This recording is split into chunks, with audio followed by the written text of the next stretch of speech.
I call this work session meeting of the San Marcos City Council to order. Today is Tuesday, January 20th. The time is 3 p.m. Mr. Trevino, would you call the roll? Ms. Rodriguez. Here. Mr. Pacell. Here. Ms. Garza. Mayor Houston. Here. Mr. Scott. Here. Mr. Mendoza. Here. Mr. Gonzalez. Here. We have a quorum present. Okay, citizen comment time period. City Council hears citizen comments at regular meetings, work sessions, and workshops. There is a sign-up process. If you're online, when it's almost your turn, there's going to be a pop-up question that appears on your screen, and you must respond to it in order to participate. Speakers may speak once during the citizen comment time period and may not yield time to others. When it's your turn to speak, state your name for the record. You'll have 3 minutes. When you begin speaking, the timer is green. When you have 20 seconds left, the timer is in the yellow, and you'll hear a little ping sound. When your time to speak is up, the timer is red, and a bell will ring. If you hear a popping sound, step back from the microphone. The mayor and council will endeavor to ensure that meetings are conducted in a courteous manner and in an atmosphere free of defamation, intimidation, personal insults, profanity, or threats of violence. If you do any of those, you will hear the gavel, and you will be informed it is time to leave the council chambers. This is your warning. No second chances on that. We have 5 speakers signed up in this order. We have Joseph Benavides, Jessica Arbizu, Zach Phillips, Ashley Harlow, and Maxfield Baker, who may be online. Is Joseph Benavides here? Jessica Arbizu?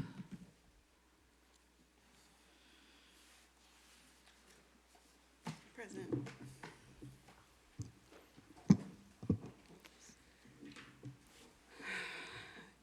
Good afternoon, Mayor, council members, and city staff. My name is Jessica Arbizu. I am the current chairperson of the San Marcos Housing Authority Board of Commissioners. Sorry. I come before you today to inform you that I have submitted my application to be reappointed back on the Housing Authority Board. Although within this 1 year of service has been challenging, me and my board members were up to the challenge, and our experiences have been very eye-opening, but educational. My purpose of being on this board is to continue to bring transparency, accountability, and improve policy and community support for our residents that we are serving. My mission is to bring positive changes to the board and agency as we enter a new chapter in our PHA history, with welcoming our new executive director into their position next month and to improve our working relationship with the city and community. I hope you all could give me another term to complete the improvements that are desperately needed. Thank you for your time. Our next speaker is Zach Phillips.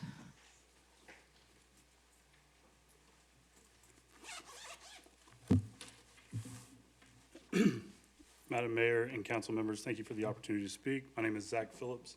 I'm the president of the Hays County EMS Association and CWA Local 6115. I'm here on behalf of the men and women who work for San Marcos Hays County EMS and serve this community. I want to begin by recognizing that periodic review of EMS delivery is a responsible and appropriate function of city leadership. Tonight, this workshop is an important part of that process, and we appreciate the effort the city has put into this study. That being said, after reading the study results and meeting with city leaders, we've identified a number of inconsistencies. At this time, we feel it would be the public's best interest and respectfully urge the council to consider whether now is the right time to move forward with a new EMS delivery model or whether postponement would better serve the city and its residents. San Marcos Hays County EMS has provided advanced life support transport to this community for over 4 decades. During that time, they've delivered consistent, high-quality care and has developed deep institutional knowledge of this city, its geography, its call patterns, and its people. Patient outcomes achieved under the current system compare favorably and often exceed state and national benchmarks, and those results were achieved without any evidence of current or impending operational failure. At the same time, the region is in a period of instability. Multiple new and reorganized EMS agencies are still in their early stages, some yet to start providing patient care. As with any startup public safety system, some will succeed, some may struggle, and some may fail. Those outcomes are yet to be known. Moving forward with major and structural changes before the regional environment stabilizes introduces avoidable risks. It risks workforce disruption in a labor-constrained market, complicates mutual aid and coverage assumptions, and makes it hard, not easier, to evaluate whether future utilization or capacity issues are real or simply transitional. The feasibility study itself relies heavily on long-term projections. If those projections were accurate, the data will make that clear over time. Utilization will rise in sustained and measurable ways. When that happens, the city will be able to act with confidence, supported by demonstrated need rather than anticipation. If the council determines that postponement is not the path forward, then it is imperative that the transition preserve the existing EMS workforce intact to the greatest extent practicable. Continuity of care, system reliability, and patient safety depend on the experience and institutional knowledge of the clinicians currently serving this community. A successful transition is not defined by new organizational charts or projected cost controls, but whether ambulances continue to arrive on time and patients continue to receive the same high standard of care on day one as they did the day before. Returning the current workforce is the most direct way to ensure that outcome. Tonight you are being asked to provide guidance. I respectfully ask that your guidance either allow time for a regional stabilization, or if a transition proceeds, clearly prioritize workforce continuity as a foundational requirement. Thank you for your consideration and continued service to the residents of San Marcos.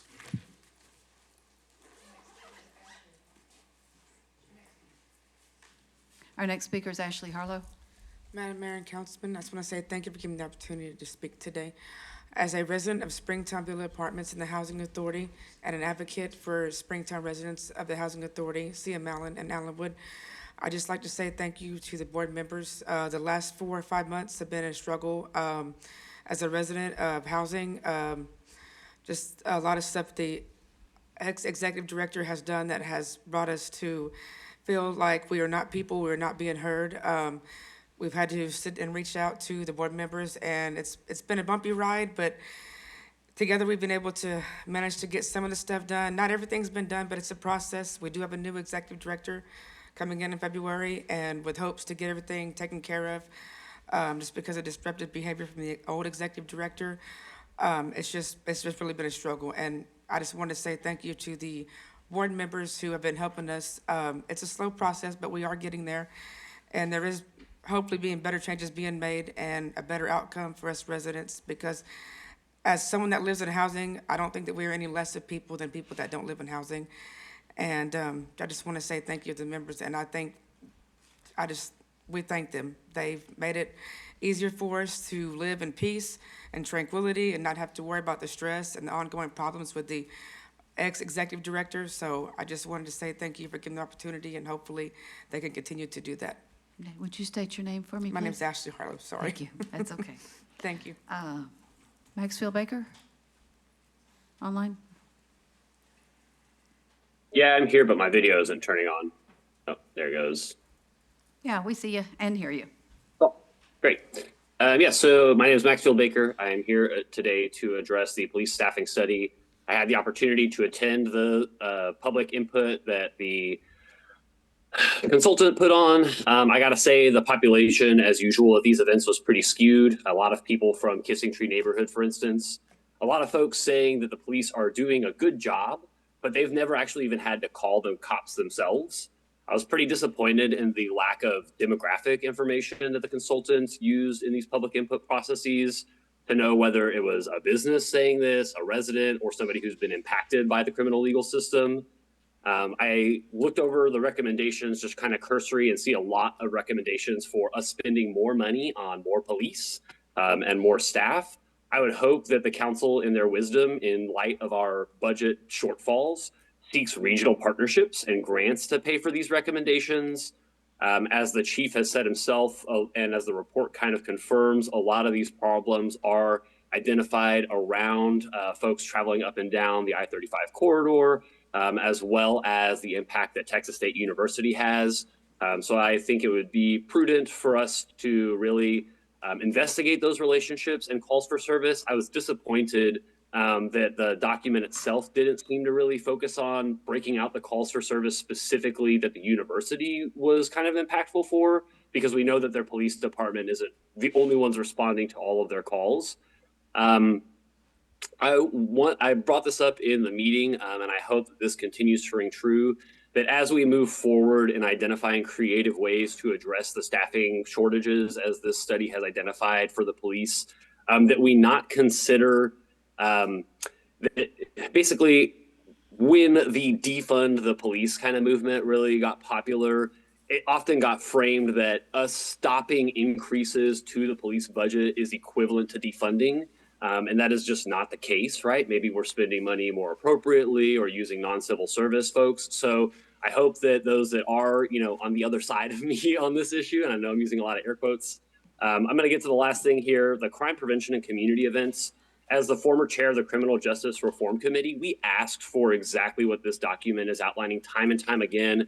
Cheers, Elisa Garza. And frankly, I'm frustrated with the mayor for not helping us move forward these initiatives. They always stayed stuck in committee. We had asked the chief to help us move from having community events focused on low-hanging fruit to actually having conversations with people that have been impacted by the criminal legal system. And additionally, the police department walked away from very frugal or very important conversations because we were simply trying to hold them accountable. That is not going to ever build trust. I think that it's frustrating to see a very expensive study say something that elected officials were already asking for, and now we're going to spend several years later trying to clean up. So, Okay, circling back, is Joseph Benavides here? Okay, so this concludes our citizen comment, and we are to presentations. Ms. Mayor, Reyes. is it possible for us to do the EMS item number 2 ahead of number 1, please? Council, y'all good with that? Yes. Thank you. So, Ms. Trevino, if you'll read item 2, please. Yes, ma'am. We receive a report on the San Marcos Emergency Medical Services feasibility study and provide direction to the city manager. Ms. Reyes. Mr. Lonzo Anderson, ACM Anderson, is going to provide some introductory remarks. Good afternoon, Mayor and Council. Today's presentation will serve as a review of the Emergency Medical Services feasibility study to identify an approach to provide advanced life support, emergency medical transport services, while maintaining reliability, public accountability, and operational control. This evaluation was undertaken in response to the increasing medical calls volume, sustained population growth, and recent changes in regional EMS participation that have shifted greater financial responsibility to the city. Emergency medical services represent one of the most significant and rapidly growing cost drivers within the city public safety operations. Medical calls comprise the majority of emergency responses are projected to continue increasingly over the next 15 years. The feasibility study evaluated 3 operational service delivery models: continuation of a city-owned regional EMS model, integration of EMS services into the fire department, and establishment of a standalone city-operated EMS department.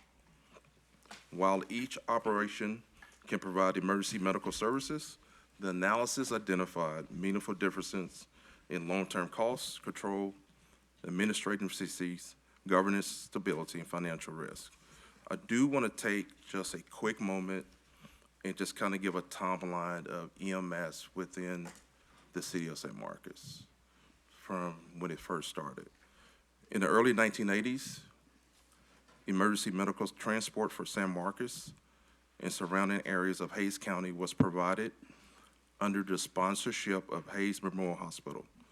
In 1983, the hospital notified city officials that it would discontinue this role after September, prompting local leaders to seek a new uninterrupted EMS solution. A citizen committee recommended that EMS services be administered by independent government, tax-exempt organization. As a result, San Marcos Hays County EMS was incorporated in July 1983 as a nonprofit service provider. By May of 1984, the organization had obtained 501c3 status, and the city of San Marcos and Hays County agreed to provide funding support. In August of 1994, the organization received its Texas EMS provider license and expanded service to additional areas of Hayes County through contractual partnerships. For many years, this nonprofit regional model successfully delivered advanced life support services and expanded alongside population growth. In October 2010, however, the Buda Fire Department assumed EMS responsibility within the city of Buda, ending its contract with San Marcos Hayes County EMS and marking the beginning of a shift away from regional service partnerships.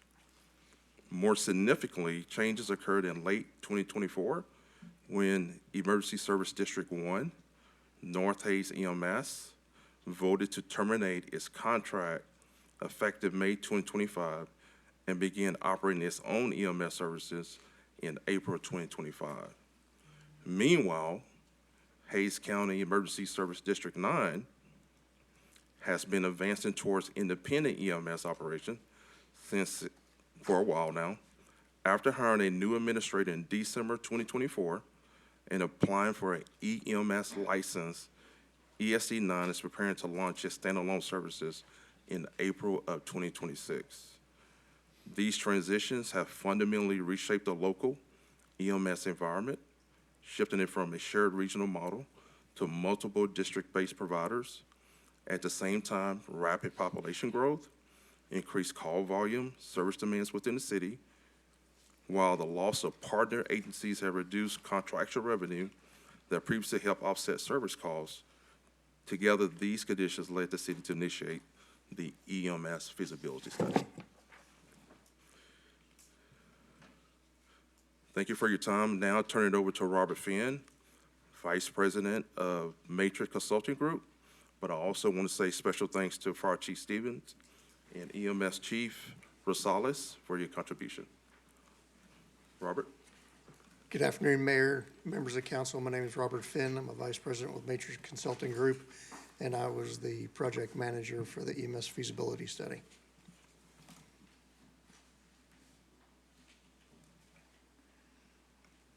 Is there somebody doing that for me? Okay. So just a quick agenda. We're going to talk about the study objectives, look at the findings and assumptions that were used to conduct our analysis and arrived at recommendations, look at the staffing and cost considerations of each of the three options that were considered, provide our recommendations for the path for the city to move forward, and then we'll be open for any questions and discussions that the council may have. So a little bit about us. We've been in business for 21 years. We've done over 400 fire and EMS studies in 42 states, and typically our implementation rate for our projects is about 85%. All of our projects are fact-based and jurisdictionally specific, so we use local data sets, local growth projections, and local information to arrive at our recommendations and decisions so that in the end, you've got an achievable and implementable plan to move forward with the change in EMS services.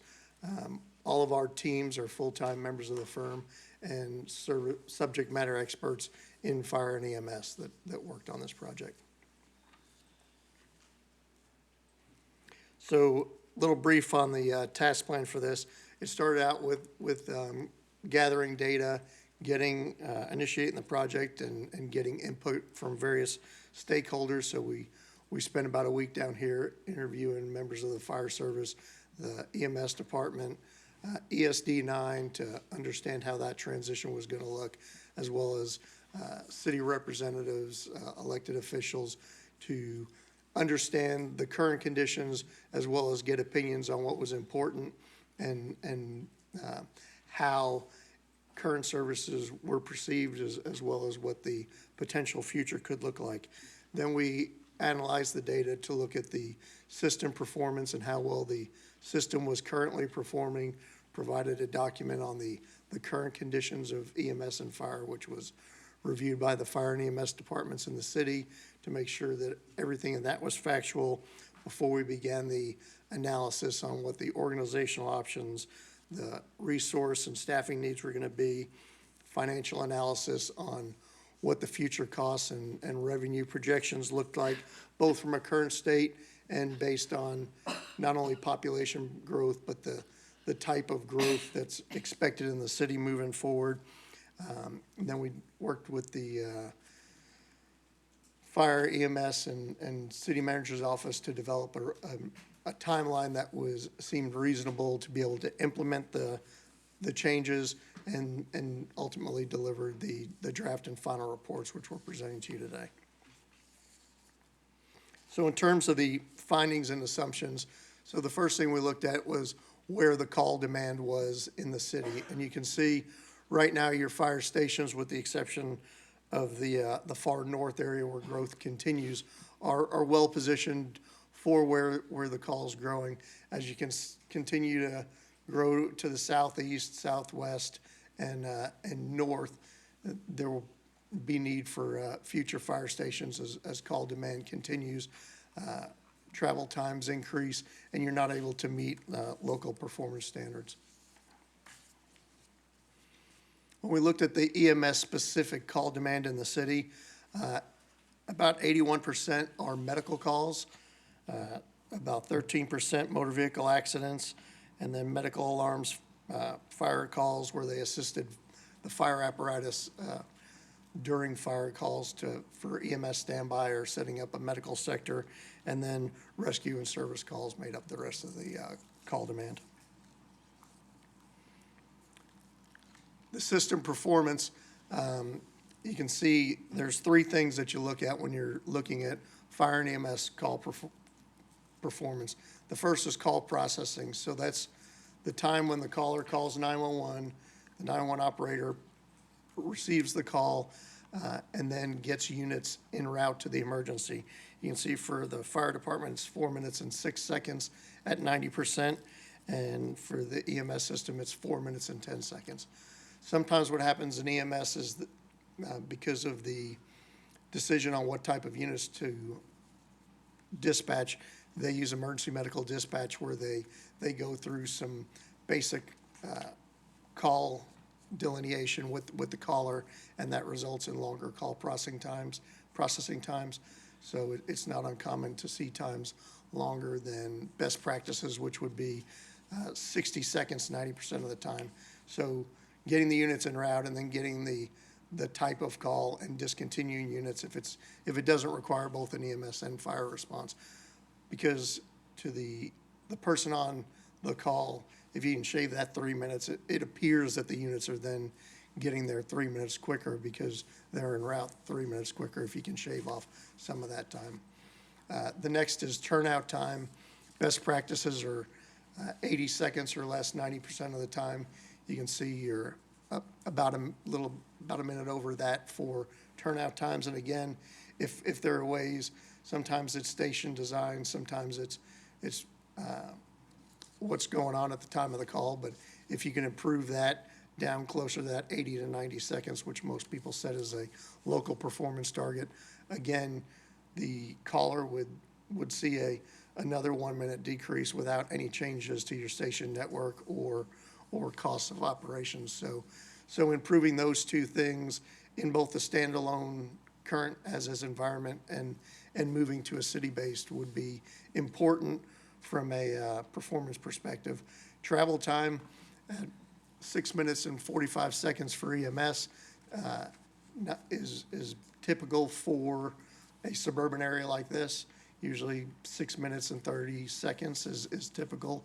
The goal for ALS arrival is 8 minutes, and that's typically because the fire-based response is the first responder initiates care, but you can, so you can see that San Marcos at 9 minutes is just over that 8 minute ALS call response, but your fire department first responders are meeting what would be expected in a suburban environment. And then under 6 minutes, the fire department's currently at 19.6% and EMS at 7.2%. And it's important to note that you're going to expect longer EMS times because the fire department, when the call ends, goes right back in service. They're back in the station where those EMS units have typically transported to a hospital, and now you're relying on the other stations to cover the district where the EMS unit that transported left, so then you've got overlapping coverage. So you would see that in a municipal EMS environment as well, where an ambulance has to transport and then another ambulance is covering multiple districts. Real quick, ALS, what is that? Advanced life support. Okay. So they currently run what's known as a mobile intensive care unit. So the lowest level of care would be basic life support, then advanced life support, and then they're at the highest, which is mobile intensive care unit. Thank you. So when we looked at the service delivery operations for EMS, the first is obviously easiest, continuing with San Marcos Hayes County EMS, renegotiating the contract to where they're only serving the city of San Marcos. The EMS agency continues to operate. The fire department continues as the first responder. And based on the contractual relationship, the city offsets the costs of operating that so that they can continue to operate in that nonprofit status.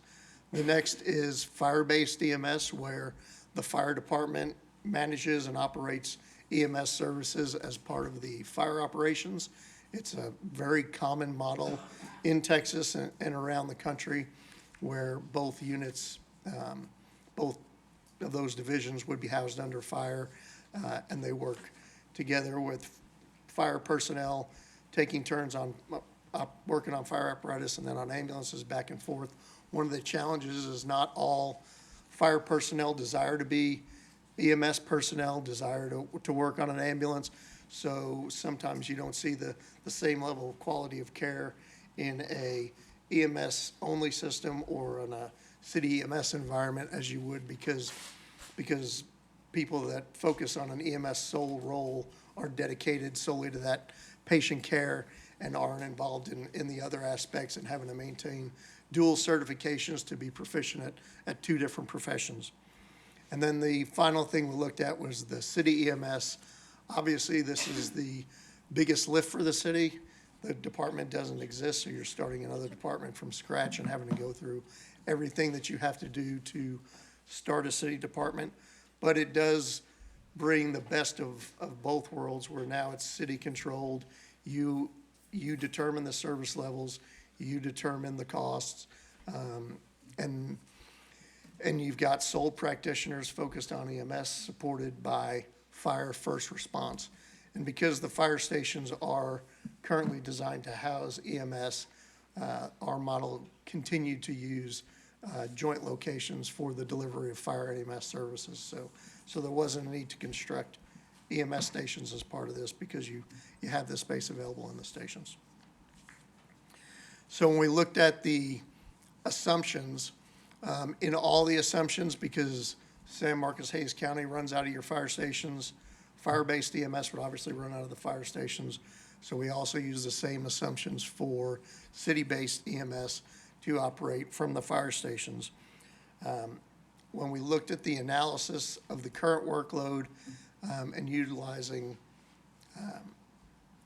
target rates for unit utilization that ensured you were able to maintain about an 80% reliability in performance, and no unit was so overutilized that there was no downtime for training, rest, meals, and those types of things, and allowed your system to function properly. You would need 6 24-hour units in the fire-based and the city EMS model. San Marcos Hayes County also uses what are known as peak time units. So they analyze the data and they look at when peak time units or surge capacity is needed, and they upstaff units to meet those demands during peak times. But for both the fire-based and the city EMS model, we did not use peak demand because it's highly uncommon in the working relationships with labor groups to get them to agree to the different shift patterns versus the 24-hour shift, which is common for both of these types of work groups. When we looked at your call volume, based on the type of growth and the population growth expected, your current EMS call demands around 9,400 calls a year. You're looking at it going to 21,700 by year 2040. So significant growth which means any one of the models are gonna need planned growth in terms of additional units, additional stations, and additional resources as growth occurs in the city. So keeping an eye on performance, and making sure that service level targets can be achieved is gonna be important regardless of which service delivery model the city chooses to go with. And then we looked at patient revenue based on the city's collection rates and what was going on currently. You're looking at about $2 million a year to offset the cost of operating the system. So as you can see, every one of these models, as we show you the financials, will operate in a state that would require additional general fund support to cover the costs of operations. When we looked at the staffing of the three models, status quo required 56 total staff, fire-based EMS 63 staff, and city EMS 53 total staff. And the reason those are differences, there's differences here because in the status quo, the EMS department currently needs administrative support that would be provided by the city. So finance for payroll, accounting, human resource needs, and those types of things require additional staff in the standalone model. In the fire-based model, you're going to need additional staff to support the administration of EMS. But also, when we looked at the current leave for the fire department, your leave factor does not align with the current staffing needs to fully staff apparatus based on the leave. So you're going to need to correct that imbalance and then have an appropriate staffing factor based on the leave in the fire department to staff ambulances. So that's why you needed more operations personnel to staff those ambulances, because again, you're also staffing fire apparatus with the same people, so it required additional staffing to appropriately staff both your fire apparatus and the ambulances. When you looked at the city EMS, we used the same leave factors as the fire department, figuring that as a city department, the leave patterns would be similar, but you did not require as much additional support staff. So when we met with human resources, IT, and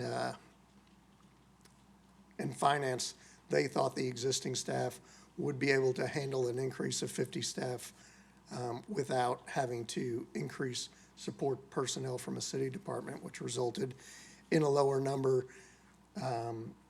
And that's why the city staff number is lower than Hays County, because obviously they need those additional support positions. What you were going to need is additional emergency vehicle technicians to support the fleet. You don't currently have enough fleet technicians to support the ambulances. When we looked at the cost comparisons, so you can see the status quo is roughly 9.46 million and would increase to 11.1 million by fiscal year 31. In fire-based, it would be 9.86 million, increasing to 11.5 million by FY 31. So roughly $500,000 more than status quo, which is why we didn't think fire-based EMS, when we were talking about financial constraints of the city and other issues, with the existing model working well, serving the public well, having high patient care rates, the medical director keeps credentialing employees to make sure they're providing the highest level of care. It didn't warrant a change in the service model. If you weren't gonna save costs, it would make more sense to stay with San Marcos Hays County EMS. When we looked at the city EMS model, you were looking at 9.2 million and then 10.8 million. So saving $300,000 to $400,000 a year by going with a standalone EMS model.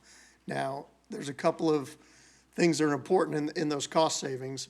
Again, remember that HR, finance, IT didn't think that the impact of this new department would require additional staff.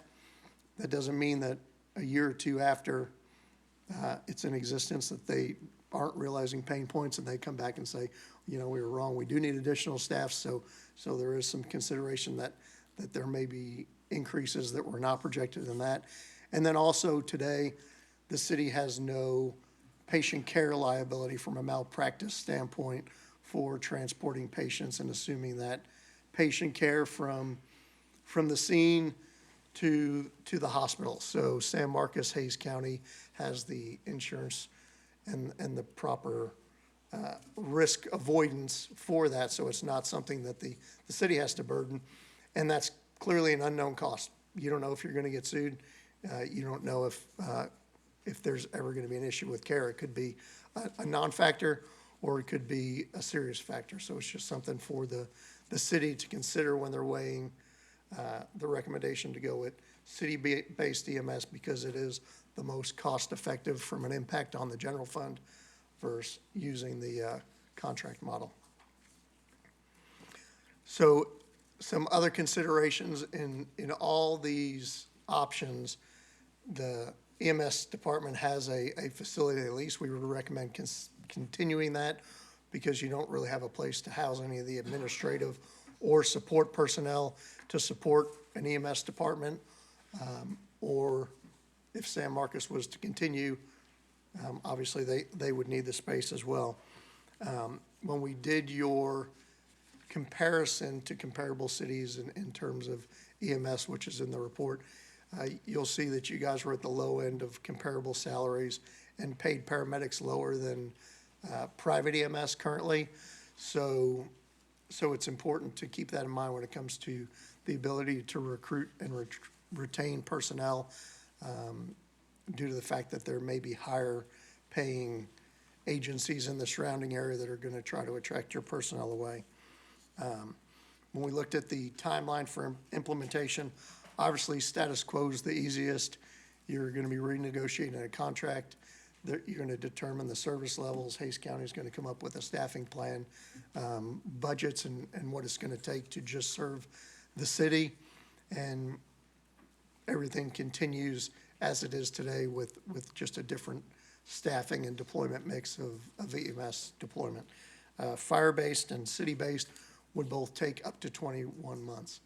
Now, during that time frame, you're going to be onboarding some personnel. You're going to be spending money on these systems to get them operational ready before they go live, and you're going to continue to spend money to operate San Marcos EMS. So there will be overlap during that 21 months where there are funds being spent on both. So there'll be some increased costs from the status quo today until the standalone EMS is fully up and operational.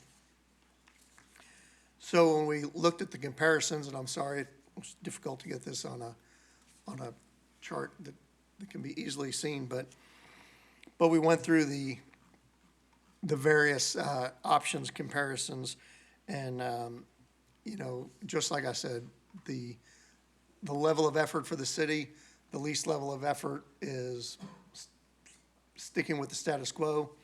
The highest level of effort is going with the city-based EMS, since you're standing up a brand new city department.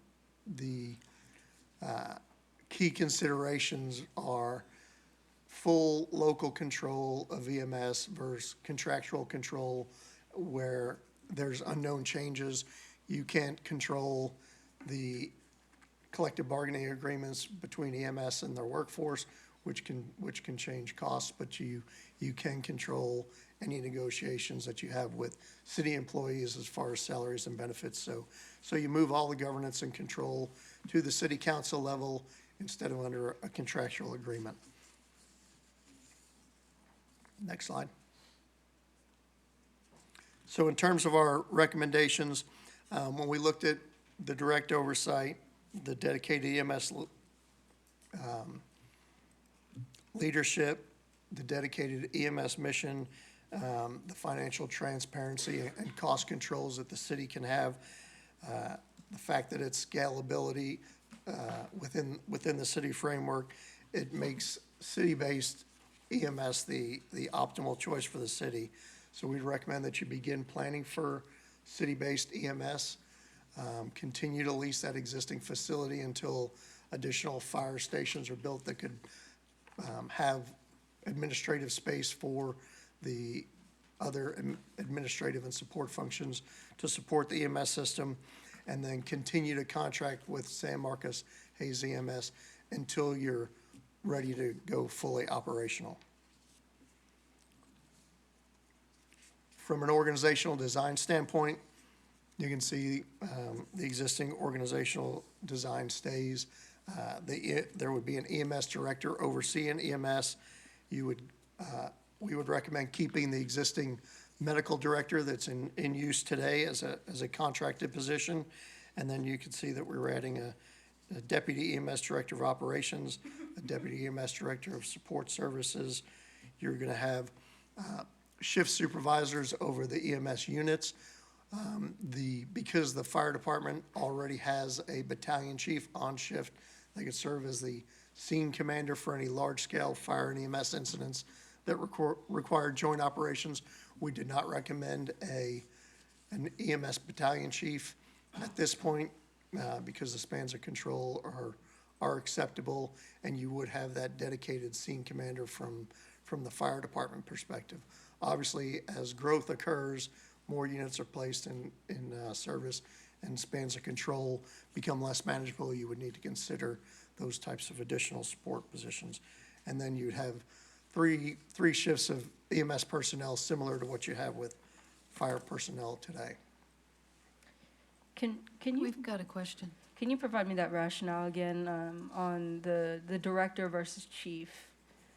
So it wouldn't really matter what you call them, but just most standalone city EMS go with the standard city title of EMS director. So like you have a finance director, HR director, they typically go with EMS director. Chief is perfectly fine, but it would just depend on what title the city chooses, but it's the head of the department. Okay, I wasn't sure if you had provided a rationale that I may have missed on why the difference in title. No, we were just trying to make it sound less fire-based, because in the fire model, you've got EMS deputy chiefs, division chiefs, and those positions. So to delineate it as a different city department, we use the term director. But obviously, it's up to the city what they want to call it, each position, and how they want to title it. And what I would say with that is that, depending on council direction and whichever route this takes, if it were to be a city department, then what I would want to do is get with our HR director to kind of survey other cities and see, what they use. And so that if we do like salary surveys and things like that in the future, that we have matches with like titles and things like that. So that's something that we can still determine based on our nomenclature internally, but then also looking across the field at our comparator cities to see what would be the same. And your closest agency that is city-based EMS is Schertz. So they have a city EMS department, and I believe they use the term director for that, the head of that department.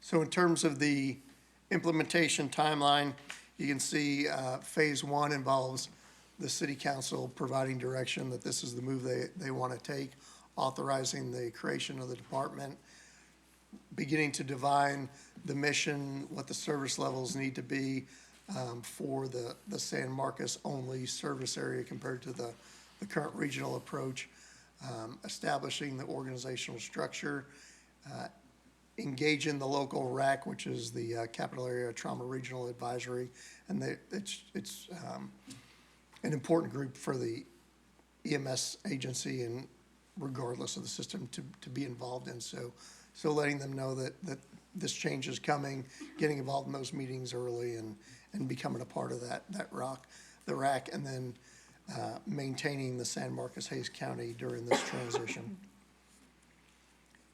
In phase two, you'd start the legal, financial, and governance setup of how it's going to look. You're going to amend or terminate the interlocal agreements with San Marcos Hayes County EMS to determine that transition timeline and a potential date for those services to end. You're going to begin the transfer of the EMS assets. So currently, the way it stands is a. Recording in progress. Currently, the way it stands, the assets are jointly owned by both the county and the city in terms of dissolvement. So I know Lonzo's been in contact with the county representative, so it's unclear if they would want any of the assets, part of the assets, or what, but clearly the transfer of assets minimizes your capital startup costs that you would need to get going and decreases the timeline from having to order all the ambulances and capital equipment from scratch. But it is, again, one more thing that has to go now on the capital replacement plan for the scheduled replacement of those EMS ambulances, as well as the various life-saving equipment that does have a shelf life. At that point, then you'll begin establishing the budget, financial controls, developing a contract for a billing representative. We recommended outsourcing billing because it's a very specialized field, and your in-house finance would not have the expertise for the Medicare, Medicaid, and various insurance regulations that go into emergency medical billing. So we recommended using a contract third-party billing service for that.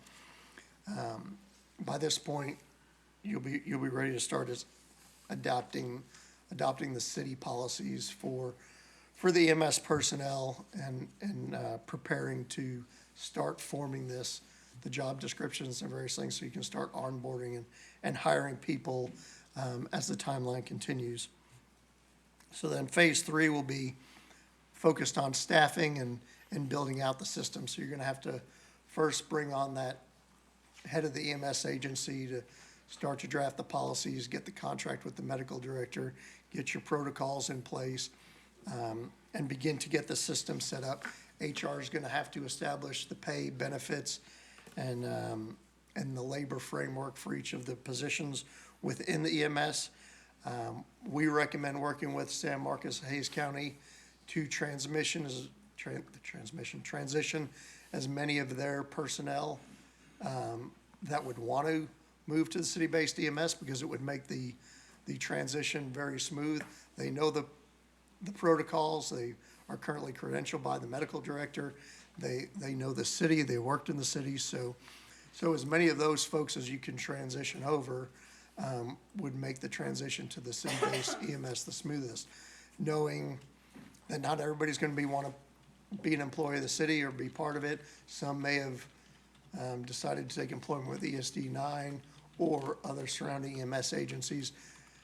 There would likely also be the need to hire new personnel, but having a solid mix of existing personnel, as well as minimizing the number of new personnel, would make the situation as smooth as possible. Because I think it's important to say that everyone we talk to, all the data suggests, and everything we saw, is that the existing staff is, providing excellent patient care. The existing services being managed extremely well. So there shouldn't be any issues with that type of transition and them being able to work as within the city framework successfully as well. Then you're gonna have to create your system for quality improvement, quality control, which is required by the medical director, and how medical oversight's gonna occur, and then officially join the RAC as part of the capital area RAC.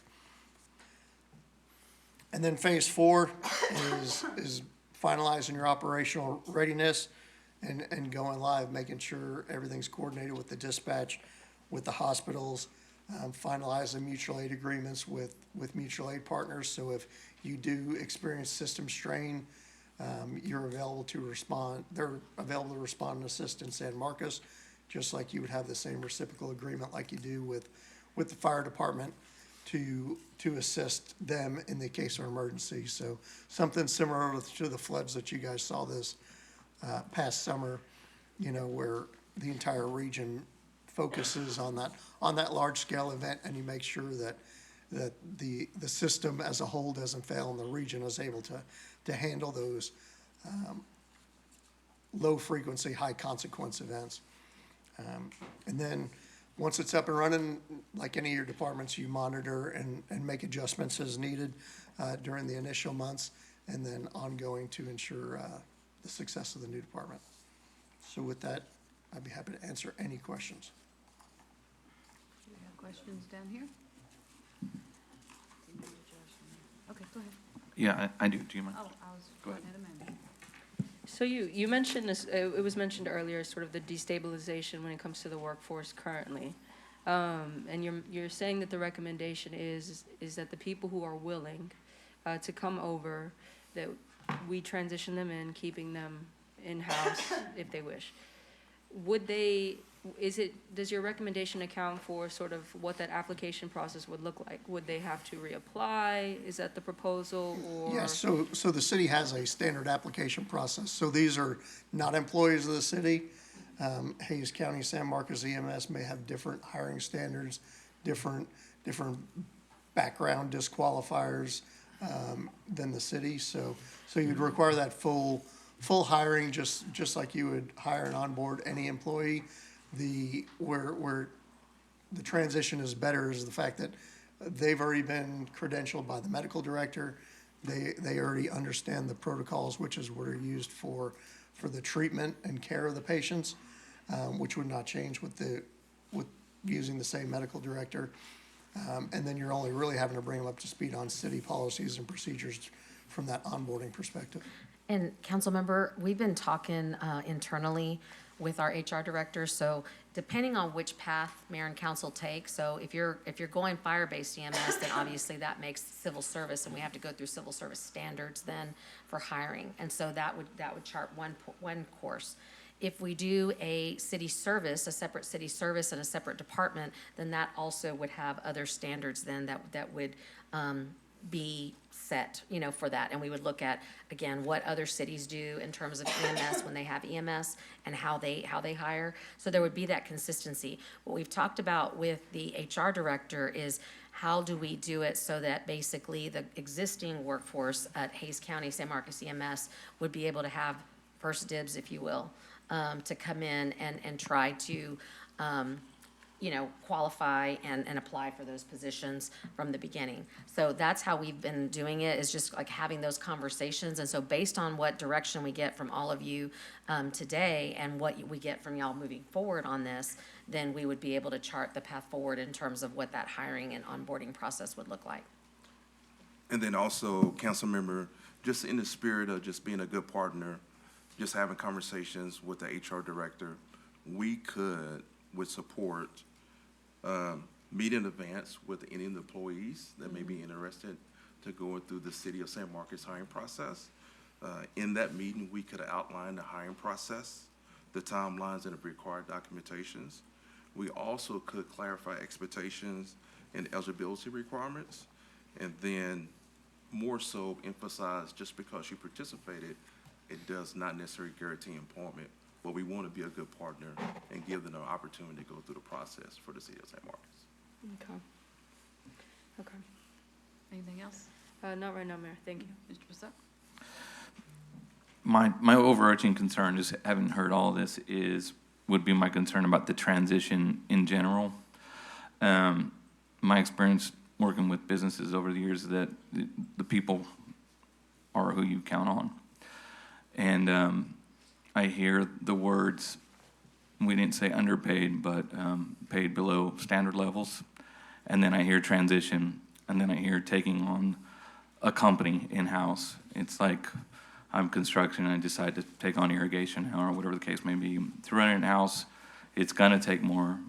The capital improvements will come. I'm not necessarily against bringing EMS in-house. I think you should do it, but I do believe in a proper rollout. I do believe in, if you're gonna run an HR outline for the whole deal, you start from the top to the bottom and just do it brand new. But ultimately, we have to make sure that we are financially responsible through this, given the constraints of our budget, et cetera, right now. And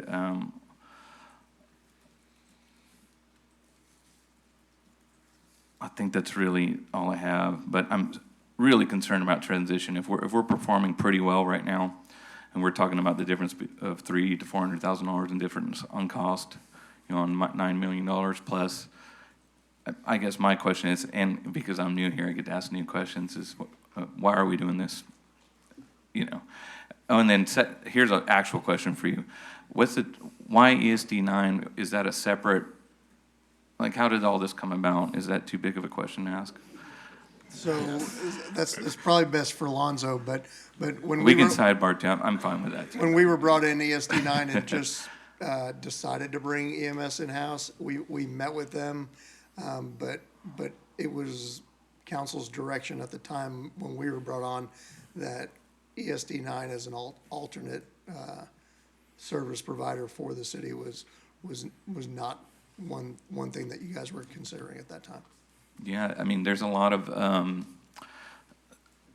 service areas, overlap county to city, you know, and then you're talking about private contractor in-house, that could get, it could get weird, and we don't want to get too Western out there. So really, I'm just really most concerned with if we transition, that it's rock solid, because people's lives And are I at did stake. meet with the incoming director of ESD 9's EMS, as well as the chairman of the ESD board, and they both expressed the potential willingness, once they're up and running, if San Marcos was to express an interest of being a potential partner. But it was not something that we were asked to consider as part of our study.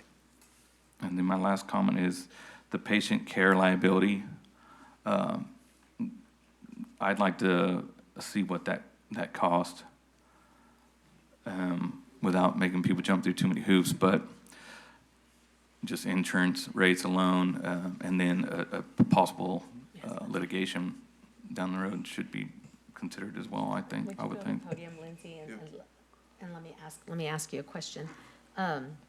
For EMS, because of course, we're all learning more about EMS since we don't have that currently under our umbrella, but from your experience and background, does TML cover us for EMS services just like they do with other kind of risk pool kind of things when we have liability? Or is there a separate entity that does that whenever a city carries EMS under their services? No, they would be covered as well. I have a little bit of background coming from Shirts, and we were covered under TML as well there. That would be discussions we'd have to have with them, but it'd be part of our contract. Okay, perfect. Thank you. TML being the Texas Municipal League. And also, I think it's, correct me if I'm wrong on this, but I think it's my understanding, the funding for the current nonprofit is still coming from the city, so part of those costs for whatever insurance they're carrying is coming from somewhere. So it's just a transfer of the cost from one. I don't know if it may be a wash, partly because insurance over there, we're transferring it over here. You see what I'm saying? It's just a matter of, you have fewer partners paying into that, and so then we're covering the full cost. However, since we're already a customer with the Texas Municipal League, then it would be a matter of seeing what that additional coverage would cost. So it's not like so there may be some things on both sides of that equation that may help us in terms of the cost aspect of it. And so we would just need to get with TML to understand that a little bit better, depending on the direction we get from mayor and council for what model that you're most interested in, so that we can cost that and work on that appropriately. Any more questions? Only one more. Okay. Did you interview EMS staff, Yes. like from top to bottom? Yep. Okay. Did you interview the union members? Yes. As well? Okay. Very good. And just full disclosure, you go ahead. You go ahead, Lonzo. And council member, before we even started this process, we thought it was very significant and important to include all parties that had a stake in EMS delivery model. And so that did include leadership from ESD 9, leadership from the county, union leadership, fire association leadership, also to include EMS chief, the fire chief as well too. So we collectively had meetings over the last 4 to 5 months, giving status updates, but also what was really significant to make sure they wasn't a lab in service and the quality of care they were providing. Is that it? Mr. Scott? So Jane and I are a little younger than everybody else, so we've been around a long time. I've been around since Les was hired onto the city, right? And there was a big push back then for fire, internal fire protection, fire EMS-based system. And we paid, how much money we paid towards that? How many people do we already have that are qualified to be EMTs already, or that are EMTs? Because I don't see retraining other people to be an EMT as a plus. I think we should build it within our own. So can I get those answers? Or do you not want to do it? Is there something that happened that came about that says, you know, fire-based EMS is not the way to go, whether it's insurance or something happened? Because I remember when you first got here, you were very much behind fire-based EMS. Let me, if I could, council member, and Chief Stevens can fill in where I may miss something. What I will say is, at the time, the reason why fire-based EMS was explored was because Hays County San Marcos EMS was in a very different place in terms of financials and things like that. And so that was something that we were looking at, so that much like today where y'all are saying, hey, we don't want to be to where we're not in charge of our own destiny. We want to be in charge of our destiny. So we started requiring, per the meet and confer agreement that we have with the Fire Association, that they also be paramedics. And so that was something that we incorporated, did that. We did hire Chief Stevens. He had some experience in that, and that was something that was important. What I will tell you is that since that time, and this has been several meet and confer agreements since then, is that if you talk to people that work in EMS, and if you talk to people who work in the fire service, they're gonna each tell you that none of them want to be what the other one is. They very much feel like if they're a paramedic, they need to be a paramedic. If they're a firefighter, they want to be a firefighter. And so that is what we are hearing. And even when we talk to other cities, and Ms. Cox coming from New Braunfels and from Schertz, that is a similar sentiment that you hear. Is so there's not necessarily something that is probably going to help us with recruitment and retention.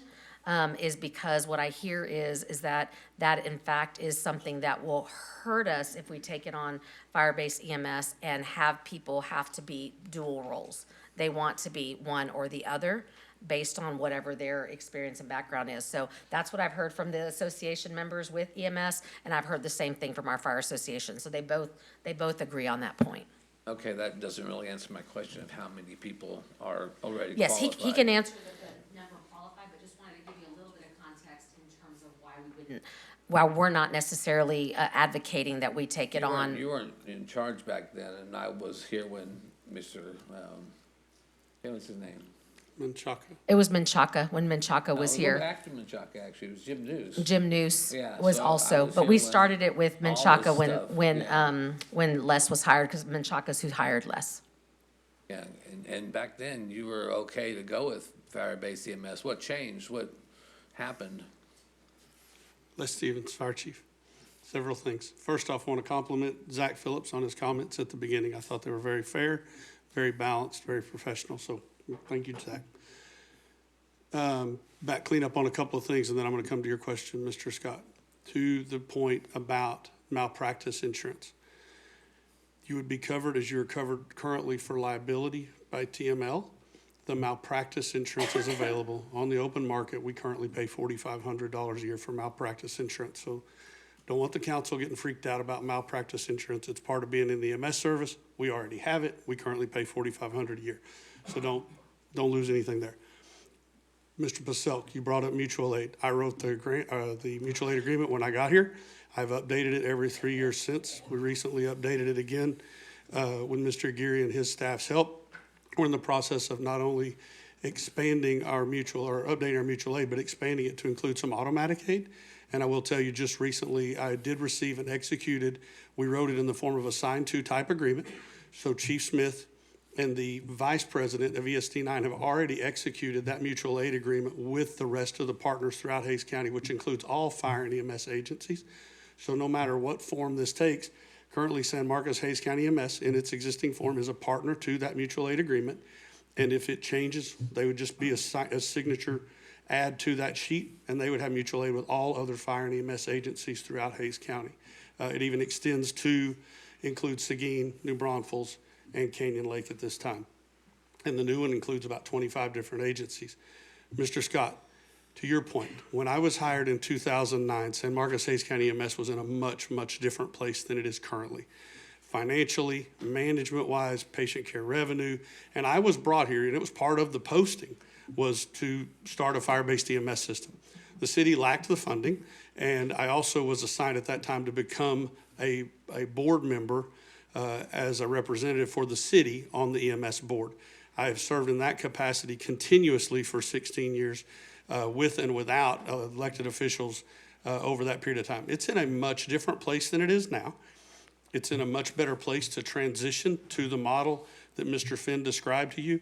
And as Ms. Reyes said, we have firefighters, they want to be firefighters and they don't really want to ride an ambulance. They're fine being paramedics, they're fine being EMTs, but they don't want to ride an ambulance. Just as there are people in EMS that don't want to go to fire academy, don't want to enter burning buildings. It's two different disciplines in a lot of ways. To your other question, I have 110 FTEs authorized in the fire department. We're fully staffed. 4 of those are admins. The remaining 106 are all certified to at least the emergency medical technician level, which is the lowest level. I have 2 advanced, I believe, and I believe of that I have 58, if memory serves, 58 paramedics, including myself and others throughout the organization, are certified as paramedics. The benefit of that, also to Mr. Finn's point, we do still provide first responder organization level service. We just transitioned from an FROB, that basic level, to an FROA. Our paramedics can do advanced level stuff. They aren't credentialed by the medical director like Zach and Jill are. So there's certain things that the medical director allows them to do while they're transporting a patient. Certain medications they can administer, certain procedures they can perform that we are not checked off on. But we can provide that same level of care initially that they're going to get when they get there by training our people to be paramedics. But over half of our operations personnel are trained to the paramedic level. 100% are certified as EMTs. Okay, that's a lot of money we spent on that training. How much do you think we did actually spend on already having a whole EMT system built in the fire department? The EMT system was here when I got here, with a few exceptions. There were about 8 or 10 people who had dropped from EMT to ECA, and we set our base level at EMT, and we held an in-house class for all of them to come up to EMT, and that we established that as our base, with all future employees being paramedics. A lot of them we've hired have come to us from other agencies certified as paramedics, just like I did, or we've sent them to school. Depending on which school, it's probably around $8,000 per employee to send them to school. That's the tuition, not the labor cost, not the personnel cost. It's significant, but it's the right answer. If there's a CPR here today, and Zach can tell you this too, Zach's gonna come with 1 other paramedic, and that's only 2 people. I bring 3 or 4 additional paramedics on a fire engine or a ladder truck that can do all the same skills: start IVs, intubate you, read your EKG, prepare you for transport. You get a lot better patient care. So we would continue that model just as Ms. Reyes described. Okay, I just don't want to put so much money into something and go a direction that we were actually heading and completely blow it off. We're not. No, sir. That's not what this is at all.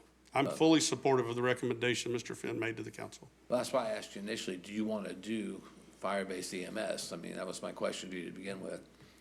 I am perfectly fine with the recommendation made by Mr. Finn. Well, I could tell by the numbers that that was kind of skewed that way. I could tell it doesn't take 21 or 2 years, whatever, to do the same thing, to do an original one out of scratch. So that number was kind of skewed to me when I saw it. But anyway, I just feel like there's a lot of not getting our money's worth out of all the money we spent. And I think that it's already there, and I think it's better just to go fire-based EMS because the people are already there to begin with. As they spoke to, though, a lot of those people don't have a desire to ride the ambulance, nor do the people that are currently assigned to the ambulance have a desire to go to recruit school and become certified firefighters and have bunker gear and enter burning buildings and do a lot of the things. I get They've all emerged that. as 2 different, disciplines. Yeah, I get all that, and there's other people that will take their job in a minute if they, don't want to do it. And So- if that's the direction council gives, that's absolutely what we'll do. But my question is, again, do you want to do it? I do not have a burning desire to do that, no, sir. Okay, thank you. That's what I was Okay. looking for. Thank you. Then Appreciate the opportunity. What changed for you that says It's that's? in a different place. It really is. When I got Okay. here, it was in a completely different place. The leadership, the equipment, the pay, the benefits, everything. Zach said it in his opening statements. They're in a good place overall, and arguably the best place they've ever been currently. The leadership's in a great place. It's not the same service that was operating here when I was hired, that was driving the city to have a conversation about fire-based EMS at that moment. Okay. Now, I guess the people that are jumping ship off a fire are the potential model you were doing, is basically saying that they'll switch over from EMT fire to EMT or EMS. I'm not following you, sir. That's not what they're doing? No. Well, it's that thing about the city employee and all that. So if council gives direction to move forward with a third city service, so basically a third public safety department, then what we would do is we would work with Hayes County San Marcos EMS, those employees, to work through our set standards and processes to make sure that there's consistent expectations about what they would do to be a part of the city organization. And so they would be able to apply and qualify for those particular positions, and we would give them preferential treatment basically at the very beginning, That's because what I we was would give saying, them yeah. the first opportunity, but it wouldn't be from the ones from the fire department, it would be the ones that from San Marcos Hayes County EMS. EMS system, okay. Yes. All right, Les, sorry to put you on the spot. No worries. Thank you. Bye. Are you done? Chief Stevens, if you'll hang on a minute, I've got just a couple of easy questions. Is EMS at every one of our fire stations now? I'm looking at, Not 3. Station 3 currently, but they would be able to be there once remodeled. the remodel, okay. Thank goodness we replaced 2, huh? Yes, ma'am. Okay, Looking smarter every day, right? that's right. But it wasn't an old station. It was not. Okay, so whenever we have the distribution of firefighters and up, and we've got the 3 shifts and we've got 6 stations, are we looking to make sure that of the few paramedics that we have, there's always one available? Do we look at that when we're Yes, ma'am. assigning people? Chief Matano and our Okay. folks, when they do their transfers, and I know Chief Turner and Chief Quack, or soon to be Chief Quackenbush, are in the lobby and could speak exactly to this, but it is a requirement of mine that before any apparatus have 2 paramedics, every apparatus has 1. Right. That's assigned, depending on vacation, Yeah, sick I and get it. other. I will not promise you that every single engine or truck every single day has a paramedic. More and more, the odds, as those numbers have grown, Mm-hmm. more and more, the odds are that yes, that is the case. And I would say well above 90% of the time, there is 1 paramedic on every apparatus on all 3 shifts across all 6 stations. And that will only continue to increase as we send more people to paramedic school. Right, okay, as long as that's basically what you're doing, that's We are what I was mindful of looking that, for. yes, ma'am, very much so. Yeah, okay, thank you very much. Yes, ma'am. Ms. Reyes, what is the current funding amount that we are putting in? Is that $9 million that we saw? I want to say we do, I know we did an additional 2.5 million, but do you know what the amount is that we Your do currently? starting amount, I believe, was 2, and then you added a placeholder for 2.5 for a Correct. total of 4.5. 4.5. To be I'm talking determined. about what we spend today. 4.5. Oh, we spend 2, correct. 2 is your current Correct, allocation for fiscal year 25, 26. right. You asked the council, and they gave an additional 2.5 to consider this as it moved Correct. forward. And that's what the tax rate that y'all adopted was, that additional 2.5. So where's to this date- 9 coming from? That's only if we change. No, that's the delta of patient revenue, patient care revenues. So part of this, when we do transport people to the hospital, and we're gonna get beyond my expertise really quick, but we do generate revenue when we transport people and collect either from Medicaid or from private insurance. So some of those costs are offset by patient care revenue. Right. Then the city pays the balance, basically to bring Which it would up be to the the 4.5. black. Would be your 4.5 to get you there. Okay, so, and Mr. Scott's correct that we've been around a while. I was gone from '02 to 2014. Prior to that, there were 2 council members, I believe it was 2 county commissioners on the EMS board, and I actually served as chair for several years.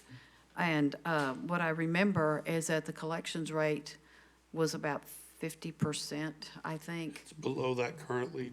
Yeah. Chief Rosales could tell you It's- exactly, but it's in the 35% range. It's, I yeah, think it was contained in Mr. Finn's report as well. right. So we,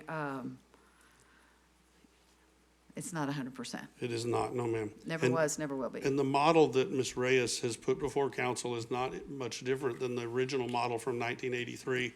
For those of you that weren't here, the city and the county formed this, and basically at the end of the year, whatever the delta was between patient care and operational cost, the city and the county would split that and pay to bring it into the black, and it would operate for another year. At some point, I don't have the paper trail exactly, but at some point, the city and the county began funding it up front and then would true up the amount at the end. But that's basically how this would operate. You would have and realize patient care revenues, and then you would offset those by your tax funds. I remember one of my first meetings, the other council member says, do you realize that for any EMS call, the citizens of San Marcos are paying 3 times through our city tax? People in the city pay county taxes, and then what we paid into this. So I have not forgotten that, and so that's You something don't that's forget much. still in my brain. If I may, So- please, Mayor, address sir. one other thing Mr. Purcell brought up.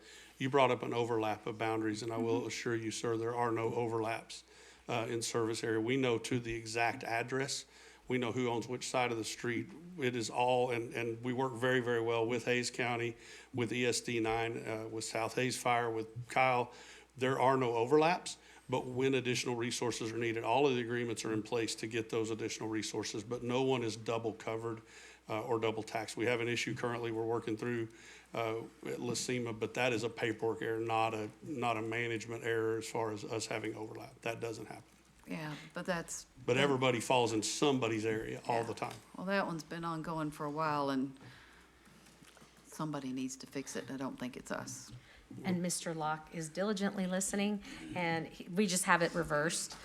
We actually Was pay 2.5 and 2. 2.5 right now, and then you added the additional 2 million as part of the budget process. So it's still the total number of 4.5, but he just wanted to make sure that we were clear on I'm looking that. at the 4.5 base versus 9.9 Correct. million. Correct. Okay. Okay, that's all I have, and Ms. Garza's got some questions. Thank you. First, I just want to thank ACM Anderson. I appreciate the timeline that you shared earlier. You know, I'm a big fan of timelines. However, I do want to name that a lot was happening in the background that led to this point, particularly between the ESDs, EMS providers, and the workforce. So to my colleagues who just asked the question, like, how did we get here? I feel like that's a super valid question. I'm also not quite sure how much any of us are allowed to say, given that a lot of those conversations happen in executive session.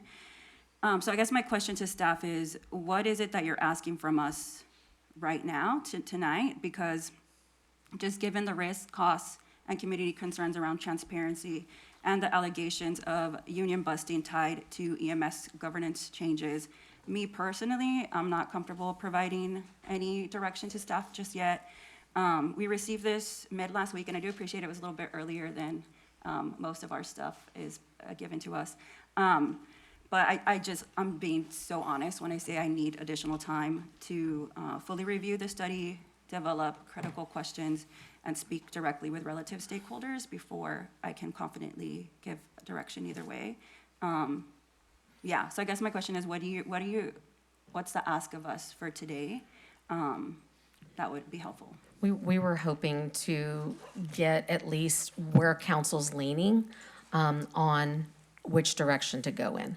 So if it really was to go with the consultant's recommendation of going with the third city service, just because of the timeline that's involved in that and trying to get things transitioned, and we're talking 22 months, it's important to name that some of it we're in control of and some of it we're not, because we're working collaboratively in partnership with ESD 9. And so they have to cooperate with us and continue to do so when it comes to ambulances that are already going offline, and they're starting to do that in April. And so, so that's the important part of this, is that whatever budgetary things or whatever we need to do in terms of getting to a good place, we need to get some direction from mayor and council in that regard, at least for which model that y'all are most interested in, and then we can work from there to bring any additional follow-up y'all would like to do or any additional conversations. But that's what we were hoping to get today. Okay, gotcha. I just want to add real quick that we have some, like, not just this, but also like the police staffing study to consider. And this weekend was like very heavy for a lot of our neighbors. So just to be completely honest, I was very busy doing a lot of constituent outreach. And so I'm not prepared to even give where I'm leaning towards tonight. I just think it's such a huge decision to make. Also one that was the kind of what pushed our budget conversation in a totally different direction that we weren't expecting when we were considering the tax rate. And so I think that just reaffirms that this is too meaningful to various stakeholders to rush. But I do appreciate the context of the haste that's necessary. I think that it doesn't have to be tonight, at least not for me. That's all I got. Anybody down here? Mr. Gonzalez? Yeah, so first off, I just want to make sure that I fully understand. So a city-based standalone EMS, their employees would not be eligible for Chapter 143 protections nor 174 meaning confer authority, correct? Correct. All right, so Not initially. So obviously after the department's formed, then they're able to negotiate those types of employment things or get it approved by voters, just like police and fire can today. What? Yeah, my understanding is that EMS does not have that authority under the current state laws. Correct. No, but even But that doesn't mean that even they- getting, so they would actually have to get the legislature to change the state law. It's not as easy as what police and fire have, just putting it on the ballot and the voters approving it. Correct. Or am I not But they could form an EMS employee association or have an internal employee group similar to the firefighters association before they become 143. It wouldn't be able to be a union recognized by the National Labor Relations Board as a city department and city employees. So not the right to strike or any of those kinds of things. It would be something where they could. But form police and an fire associ- don't have that right either. But, Excuse me? but police and fire don't have that right either. Because My- they're an association, they're not a union that's recognized by the National Labor Relations Board. So Right. that there's a But difference. I guess my question is, would EMS even be on the same playing field as police and fire? Not if they're not fire-based EMS. Council members, so EMS employees, if they become city employees, they would be governed by city personnel policies, city pay plan, benefits, city disciplinary and grievance procedures. Police and firefighters are governed by civil service. So Right. they'd be an at-will city employee. Right, and again, the union issues, or, labor organization, cities are prohibited from even entering into collective bargaining contract with labor organization, and then the other deal is public employees may not strike. This is under Chapter 617 of the Government Code. I guess my biggest concern is two things. First off, how much did that play into the cost comparisons? The fact that, and I'm just gonna go ahead and say it out loud, the fact that we would essentially be stripping someone or an organization or a group that currently has essentially better protections than even our fire and police does by being a full-blown union, and bringing them to a level where they have even less protections than fire and police have. So Like, how much for- did that actually play into? So for the The cost comparison. city-based EMS cost comparison, so for San Marcos, Hayes County, we used their collective bargaining agreement, all the costs in place for salaries and benefits. For the city, we use comparable fire department positions as being in the, so an assistant EMS chief would be like an assistant fire chief. A supervisor in EMS would be the same as a supervisor in fire. Paramedics would be the same as a firefighter, paramedic. But that would be in year zero, but like, so just simple thing. The EMS staff wouldn't get the automatic 4% raise every year, the fire does. It would be based on city council direction on what employee pay raises were. Interesting. I'm just really concerned, and I know my colleague brought up at least the appearance of union busting, but I know when we had the initial conversations, it sounded like fire-based EMS would give them the closest things to protections and would at least put them on equal playing field with our other first responders. And based on this presentation, fire-based EMS is actually financially even worse off than the status quo. So I'm really concerned about, again, going from them having even better protections than the rest of our first responders to them having essentially no protections. They'd essentially have the same rights as any other city employer, as our electric company, but they're doing a lot more than, nothing against the rest of our city employees, but I mean, I would put them on par with fire and police more than I would public works and finance. But that's just me. But also to Ms. Garza's point, I don't think I'm prepared to make a decision or give direction tonight, so just my 2 cents. Okay. Mr. Mendoza, did you have any questions? No, I'm just absorbing everything like my colleagues are saying. That's great. All absorbing. Thank you. I was coughing back there when you mentioned, I think there was a question on sort of what time frame are we working under? And did you touch on sort of the sense of urgency? Is there a sense of urgency? There is, in the sense that we have to work collaboratively with ESD 9 they're already taking ambulances out of service starting April.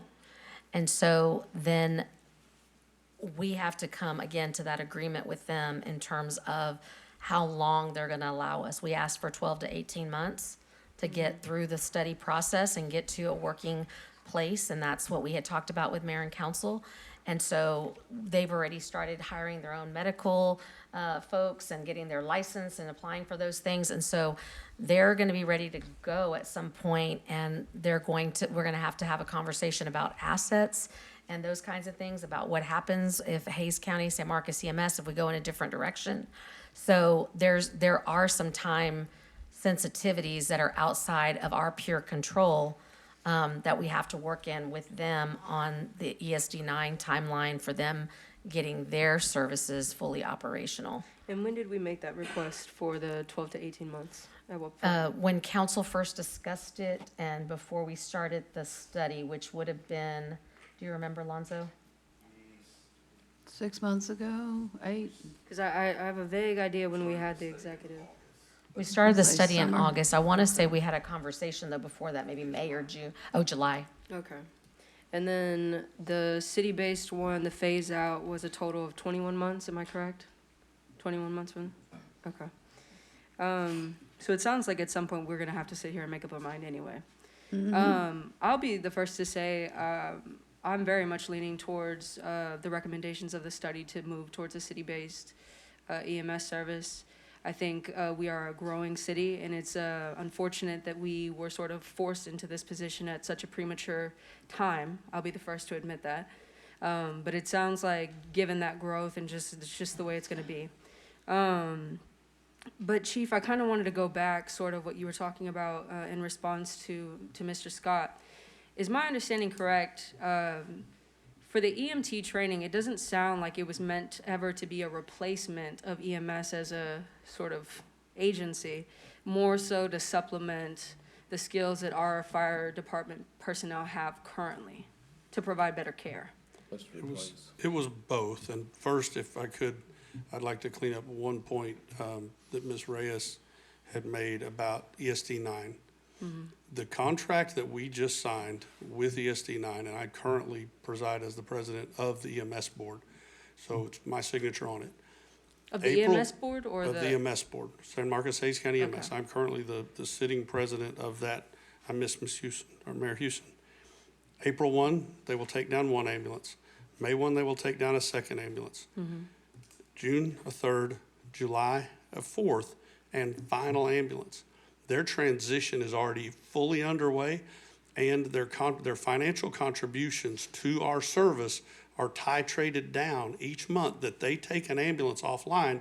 They pay less that month for their contribution, all the way down to October 1 of 26. They are fully transitioned out. They're operating on their own, and any further financial subsidies to our existing service, San Marcos Hayes County EMS from ESD 9 will cease.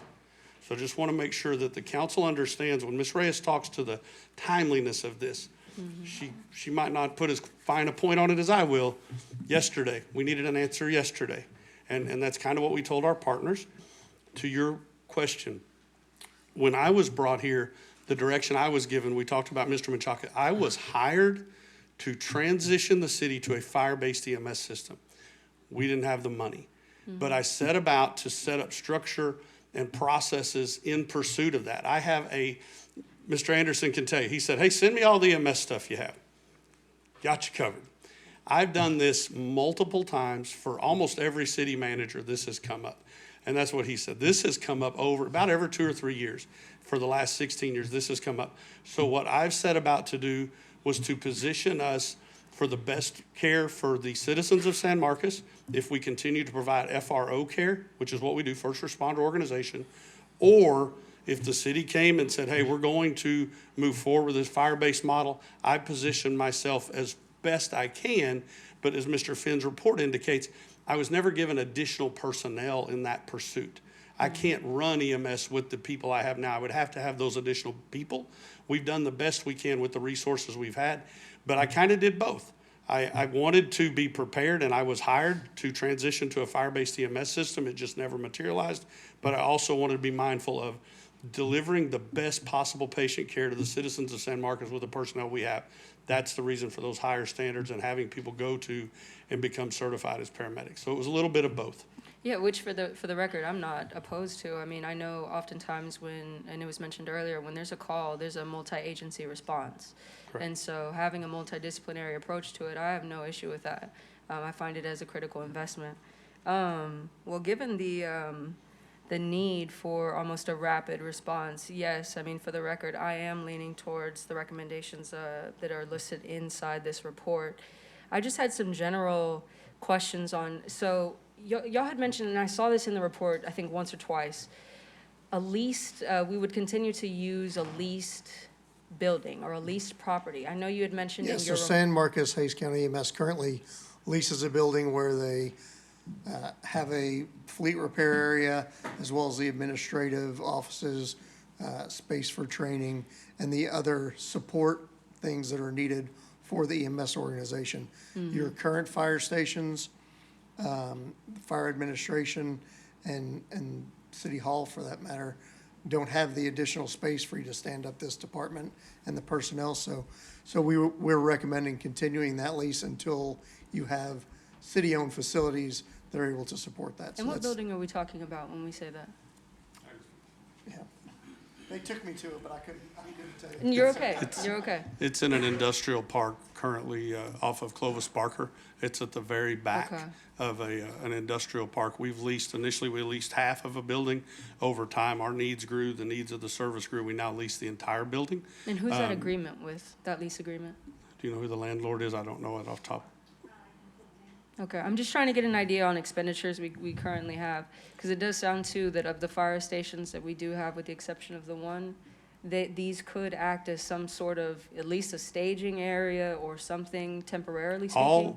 All of our stations, and with the addition or the renovation of Station 3, all 6 of our stations will be able to house, and we have built that in, whether they were our ambulances, San Marcos Hayes County EMS's ambulances, or a team to be named later. We have beds, we have bay space, we have all the stuff for the ambulances. What they're describing is the administrative offices where the payroll and billing and hiring and training, all of the supplies to keep all of those, right now, I think it's 9 ambulances or more, 10 in service, their classroom for onboarding their employees, and they do all their own support of those ambulances, all at that one location. We don't have a place currently to take that on, and financially, it's a pretty reasonable amount. Okay. And then when we talk about the cost recovered from transport, I saw the figures that were estimated. I thank you for the actual caveat, though, that we may not actually get all of those costs from those people.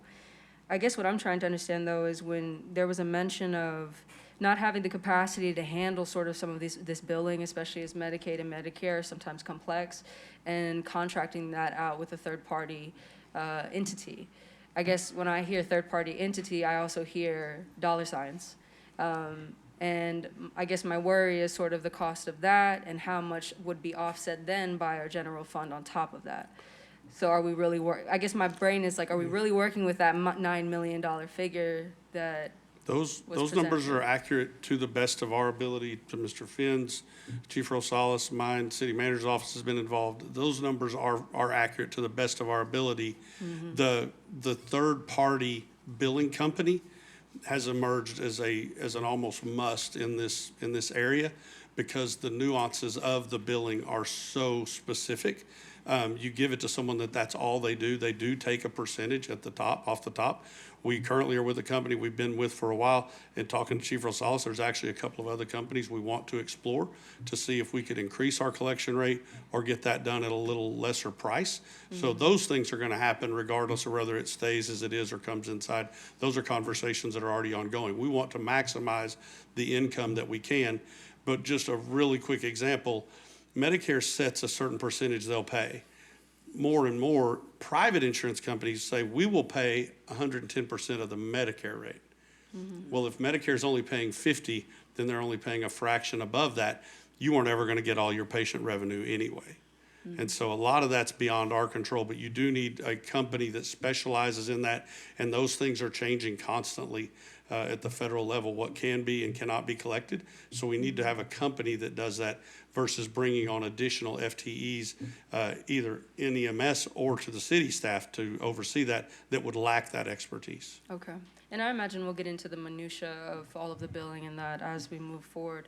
I just wanted to say, obviously for the record, that when I asked the question earlier about the workforce protections, to Mr. Gonzalez's point, that is something that I share of deep interest as well. Obviously, this whole thing is already incredibly disruptive.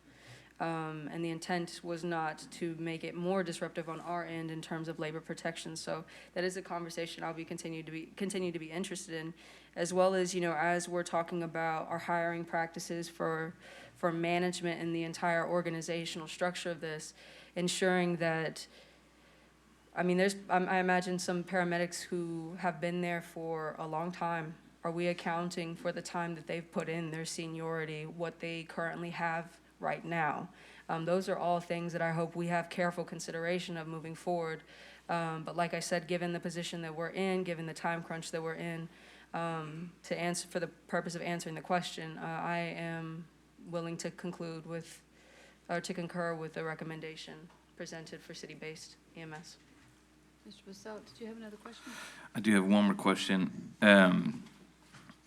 Since there's a union involved and a private company involved, and this staff could be potential staff that we bring on to the city, I am interested to see what the union's opinion would be on this transition, what it would look like for the union to go away. And that's where the rubber meets the road. You're asking these same people to say, okay, you're operating this way.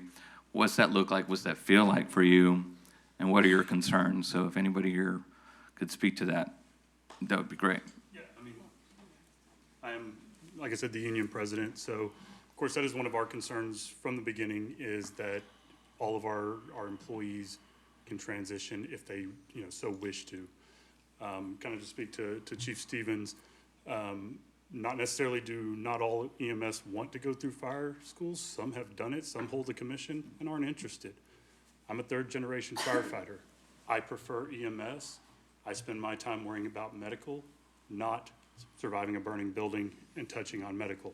Love the guys that work with us. That's not their prime concern. I wouldn't want it to be. They're great hands, they're great help, they're very knowledgeable, but firefighters try not to die, and EMS try to make sure you don't die.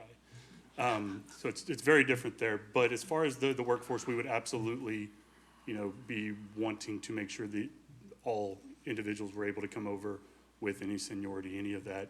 It is a very big concern because people are, in this time with the instability with the region, within EMS, based on what outcomes today, you say 21 months, people won't wait 21 months. They're gonna look for a job as soon as they can if they think they're gonna have to look for a job. So that's my concern. And that's a detriment to the citizens because you lose that knowledge base, that institutional knowledge. We've got certain patients that we run all the time. We know these people. You lose all of that. So, follow-up question to you. If you had a way to do it, what would be your opinion on a transition? If that is the direction the council went. Say we were going in-house. To kind of to his question earlier, the state does not allow for collective bargaining. However, city councils can elect to, through resolution, for meet and confer. So the state doesn't give the right. The state forbids all public entities or employees from collectively bargaining, and then they give concessions for police, fire, and EMS service that fits within the perfect model to be Austin Travis County EMS. So they are unionized. So it would not be an NLRB protected union, but it would still be a union, same as IAFF is a union. They are a part of the AFL-CIO. They are a union. Call it an association, call it a union. I don't care what you call it. We just want to be able to have a say, seat at the table, and talk about the terms of our employment, the same as police and fire. And if we transition over to this city in-house deal, which for me, whatever works, right? Like, I'm not married to one idea or the other, but whatever's going to be the most responsible. What does that look like, Mr. Stevens, in a transition? How do those communications, how would you handle that with the union, and what's your opinion on it? And that would not be Mr. Stevens, because if it's not fire-based EMS, then it doesn't fall under his purview. So it'd actually be Mr. Anderson, Okay. ACM Anderson. Okay, well then I'll direct that question to you, Mr. So for me, I actually did quite a bit of research over the last 3 days, trying to understand the union perspective about this. And it's my understanding that if council decides to move forward with a standalone EMS department, then an employee association can take place. And that'd be a voluntary employee association, subject to Chapter 142 of the Local Government Code. And with that employee association, they may represent employee interests, may communicate concerns to management, cannot necessarily compel negotiations, and cannot enter into a CBA. And so I would take that as a guidance source, and that would be my work as I move forward to establish a relationship with those employees. What's a CPA? You said cannot enter into a CPA. What is that? Collective bargaining agreement. Thank you. And the thing that, from a standpoint of management, is what we would need to work on is, because then you have 3 different entities that you are negotiating with. And so the time that takes to do that is just something we have to build into the process. The other thing that is very difficult is because of the contractual agreements when it comes to their wages. Right now, mayor and council has had that be one of the things that police and fire, and it's not just this mayor and council, it's been since Meet and Confer started. Pay has been part of that process, and so then you're contractually bound for whatever that amount is. So regardless of what we're going through budget-wise, then you're contractually bound to those pay rates unless you get agreement by them to change that. So you're talking about 3 different entities that you're contractually bound to for wages. And so we're in the situation that we're in right now with trying to close the gap with the budget. Unless I go to the police and fire and say, hey, I need to talk with you about these increases that you're getting, and I get an agreement to reduce that, you know, I may or may not have money to give to other employees because of the amount that it takes there. So that's full disclosure in terms of just the weighing it all out. We're always gonna be for fair pay. We're always gonna be, because that's a recruitment and a retention thing, but when you have it contractually bound, it really makes it very difficult, because what we do with other city employees who are not part of an association is we do salary studies to see that they're comparable. And then we do it based on that. Whenever you have a meet and confer agreement that gives the same amount of base pay increase to everybody within that civil service, it doesn't matter if some ranks are higher paid or lower paid than market, it's a base pay increase that goes across the board. City employees, we do it based on the position. And so then you rank it to make sure. So some may be ahead within the meet and confer police and fire service for a particular rank, because again, it's a base pay that's equally applied to all ranks, while you may have some that aren't meeting market. And so, but you have to come to that agreement with the associations that that's the market increase that they'll all agree to across the board, across the ranks. So those are just some considerations, just to let you know that that's how that works. And those are things that we would have to work through just to make sure that we're being fiscally able to pay what those contractual things are, because you'll now have another entity. And right now, police and fire, when you look at your budget, police and fire increases are more dollar for dollar compared to the rest of the workforce. And so this would be another entity that you'd be adding to that. So just again, those considerations for you as council, as you approve the budget and you go through and you actually approve these agreements, that you just have to keep in mind. So he would be overseeing the process, kind of like a BC would, battalion chief or administrator, or? No, so the way that the structure would work is just the way that the police chief and the fire chief report directly to the assistant city manager, Anderson. Then whoever that chief is, or director, whatever nomenclature we use, would report directly to ACM Anderson. So when we go through it, and so the day-to-day responsibilities would be to ACM Anderson, but when we go through a meet and confer process, then the meet and confer process involves different people from different departments. So that would be HR Director Cox, that would be Finance Director Locke, probably ACM Anderson, as well as ACM Gonzalez, because he oversees HR. So we would have different folks that would be part of that bargaining team on the city side, and then you'd have the association that would have their elected members as well. So we'd have to potentially identify a director and hire out for that? We would have to determine what the process would be for hiring that head, agency head.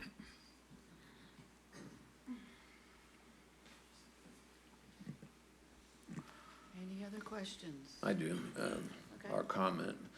You did a good job, Chief Stevens, on putting it together, all the people that you did get trained. It just seems like throwing all that away, you know? I mean, you're not gonna continue the training, right, for anybody else, or you are gonna continue more training? Absolutely, yes, sir.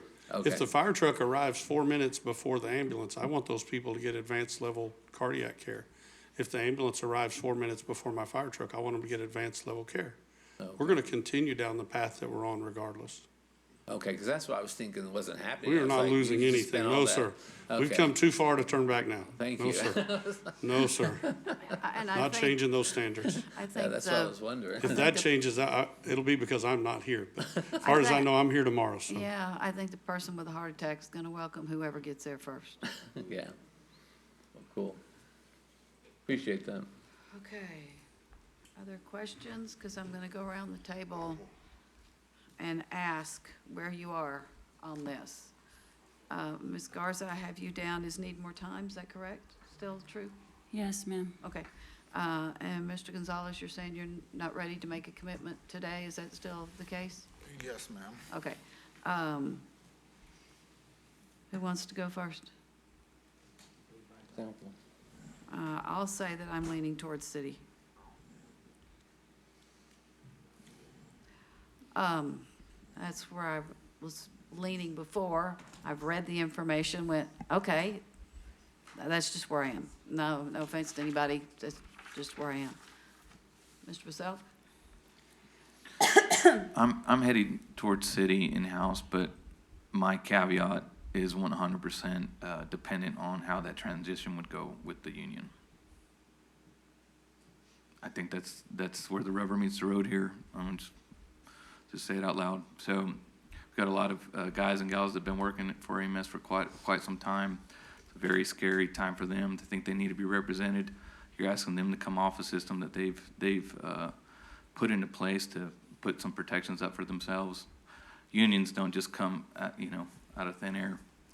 They're established for reasons, so I'd be most concerned with the leadership provided to EMS from the city, and I think it would need to be an attractive deal. So.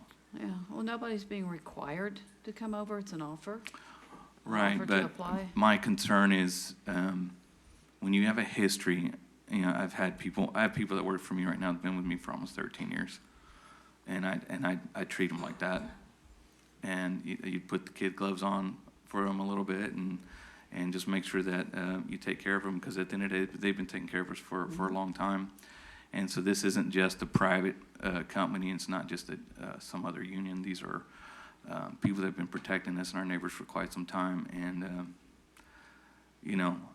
I'd just push for a stay. I know that our back's up against the wall a little bit, but I'd also like to make progress. I think everybody in the room would like to make progress as well. And ultimately, we need a positive EMS moving forward, man. I think everybody wants that. So let's get the leadership in there and pick each other up and bring it in-house. I've got a question. I'm coming back to you. How long has the union been in existence as a union? When did that happen? We formed in late 2022. Okay. December of 22. Formally came to the company and asked for voluntary recognition in May of 23. We were denied, told we didn't have the right to unionize, so we went to the NLRB and they said we did. Okay, so relatively recently in the grand scheme of EMS, but it's been around for a while. Correct. Okay, so Mr. Basel, what do you need to know?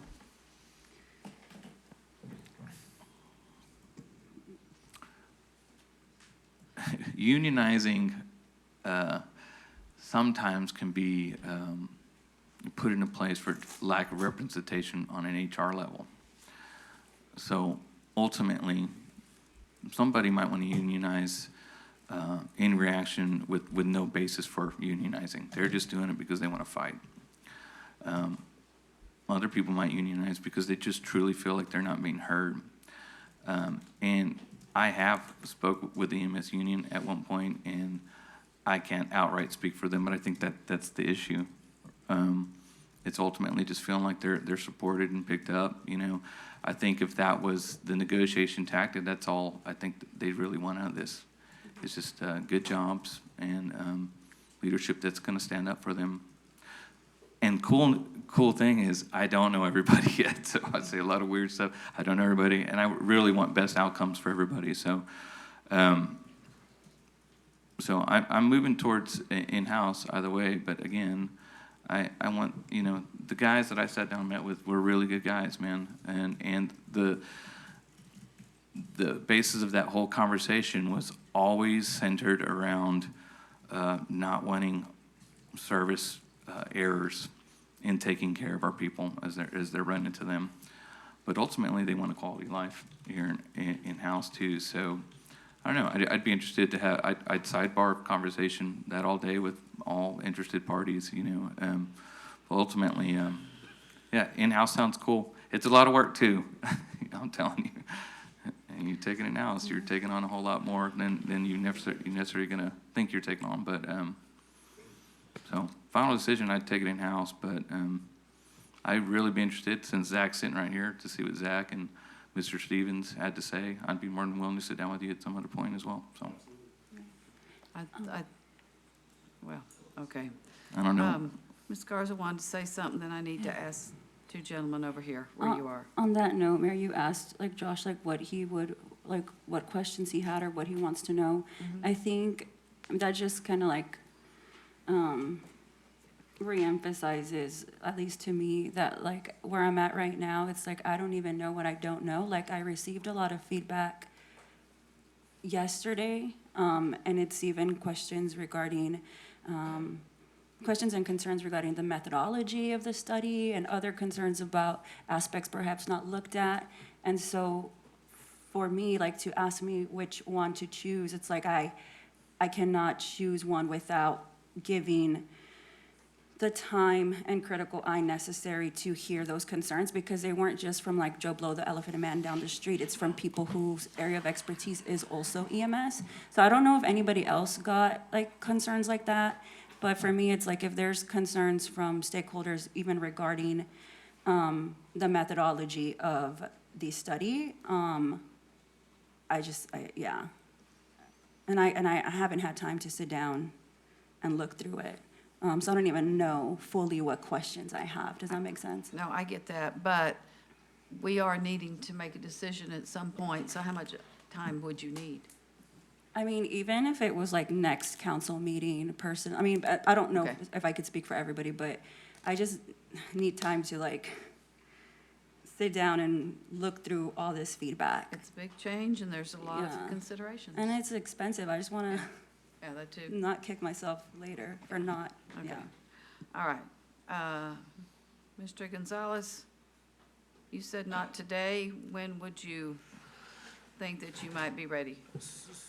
So honestly, I'm not sure, because my biggest, I guess, thing is I feel like I'm leaning towards I do not want. So I guess I know what I don't want. I just don't know what I want. And simply because even the most labor-friendly council can still not give EMS by policy what their fire and police colleagues have. So I mean, I guess I'm, as of now, I'm against a standalone EMS program. So I guess I just need time to flush out whether the status quo or fire-based EMS would be When you say standalone, what do you mean? a separate department. So my You're talking understanding. about the city option there. Yeah, the city option. So I guess what the recommendation is, just based on the fact that, like I said, even the most labor rights friendly council can still not give them what fire and police have by statute. So like we cannot, even if we wanted to, give them the 143 status, meaning confer authority, collective bargaining rights, and more importantly, even what we can give them, a future council could just overturn. So like I said earlier, I'm concerned with moving our EMS from having better than standard labor protections to below standard labor protections. And unless there's information out there that I'm not privy to, there's nothing that we can do to give them the same labor protections that police and fire have, other than either the state changing the law or them coming in under police or fire, which the only one of those options that would make sense would be them coming in under fire. But Okay. I guess I need to flesh out more why fire-based EMS isn't preferred, I guess. And I'll say the same thing I did earlier. There's not, regardless of what we do, there's not a requirement for anyone to come into the city. They'd be invited to apply, but nobody would be making them do that. Right. Okay, so, Mr. Scott?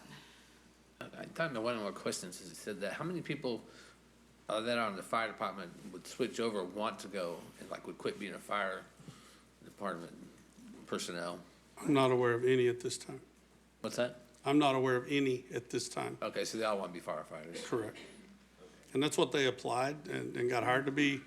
To Mr. Gonzalez's point, one of the things that I've highlighted is people have asked me, the city's a great place to work. I have the exact same protections, as you called them, as the city manager and as the general employees.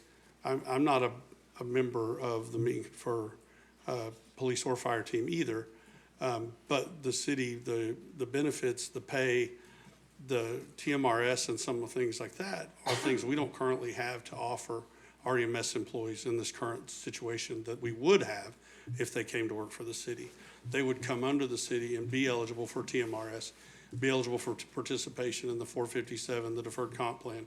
They would fall under the city's healthcare, the new Frontier Clinic that the city stood up. They would be eligible for all those things that they're not currently eligible for. Education. No, The educational reimbursement is another And one. I understand that and appreciate all that, but I mean, I guess I have the same concerns I had when we were talking about the budget and we're comparing police and fire to every other city employee. And police and fire get a 4 and 5% annual pay increase regardless of where we stand financially. But every other city employee, which would include EMS under this plan, if we don't have the money, may not get a raise. I mean, thankfully, we have given them, I guess, this last year, a 3% raise. But I'll repeat the same comment I made then. I mean, there's already the argument that police and fire take up the majority of our budget, and every year when they get 1 to 2% more than every other employee, that pay disparity just gets bigger and bigger. And I have a problem with putting our EMS in the same pool as every other city employee, where the pay disparity between fire and EMS would just get bigger and bigger every year. Yeah, we're gonna back up one thing. Fire and police are not the majority of our budget, if you're talking about employees. Okay, I need to move on. Mr., if you gotta add a lot more people in to get anywhere close. Mr. Scott, are you ready now? No, actually, I'm not. Go through the files again, just to see. There's one part of me says, let's keep it with the fire department and save $2 million. But the other side, if fire department doesn't really want to do it, then it doesn't make sense to force them to do it. So I just need to do some more. Can someone explain how we'd save $2 million keeping it with the Fire department would not save you $2 million, as a matter of fact. Well, We're the more budget would. expensive The option. budget would, because we pulled $2 million aside for it, right? That's what No, Stephanie sir. just said earlier. So we currently fund 2.5 million, and then we have an additional 2 that we've set aside anticipating this change. Right. So So that's the 2 million I'm talking about. we don't know necessarily, and that's not the fire department, it's just our general fund. Right. But what we don't know is, for argument's sake, and again, it wasn't part of the charge, to look at if we were to stay in some kind of cooperative agreement of some sort with ESD 9, what that number would actually be. And so that number may be less than the 2 million because you have multiple people paying in. we're- But going on our own, obviously, we think that's We're gonna be more budgeted- expensive. We're budgeted for it though, right? We're budgeted That's for what I it was talking about, correctly. that $2 million. Correct. Yes, sir. Yes, sir. Okay. Yeah, I need some more time. Okay, you need more time. How much more time do you think you need, sir? Probably next meeting is fine. Okay. Mr. Mendoza.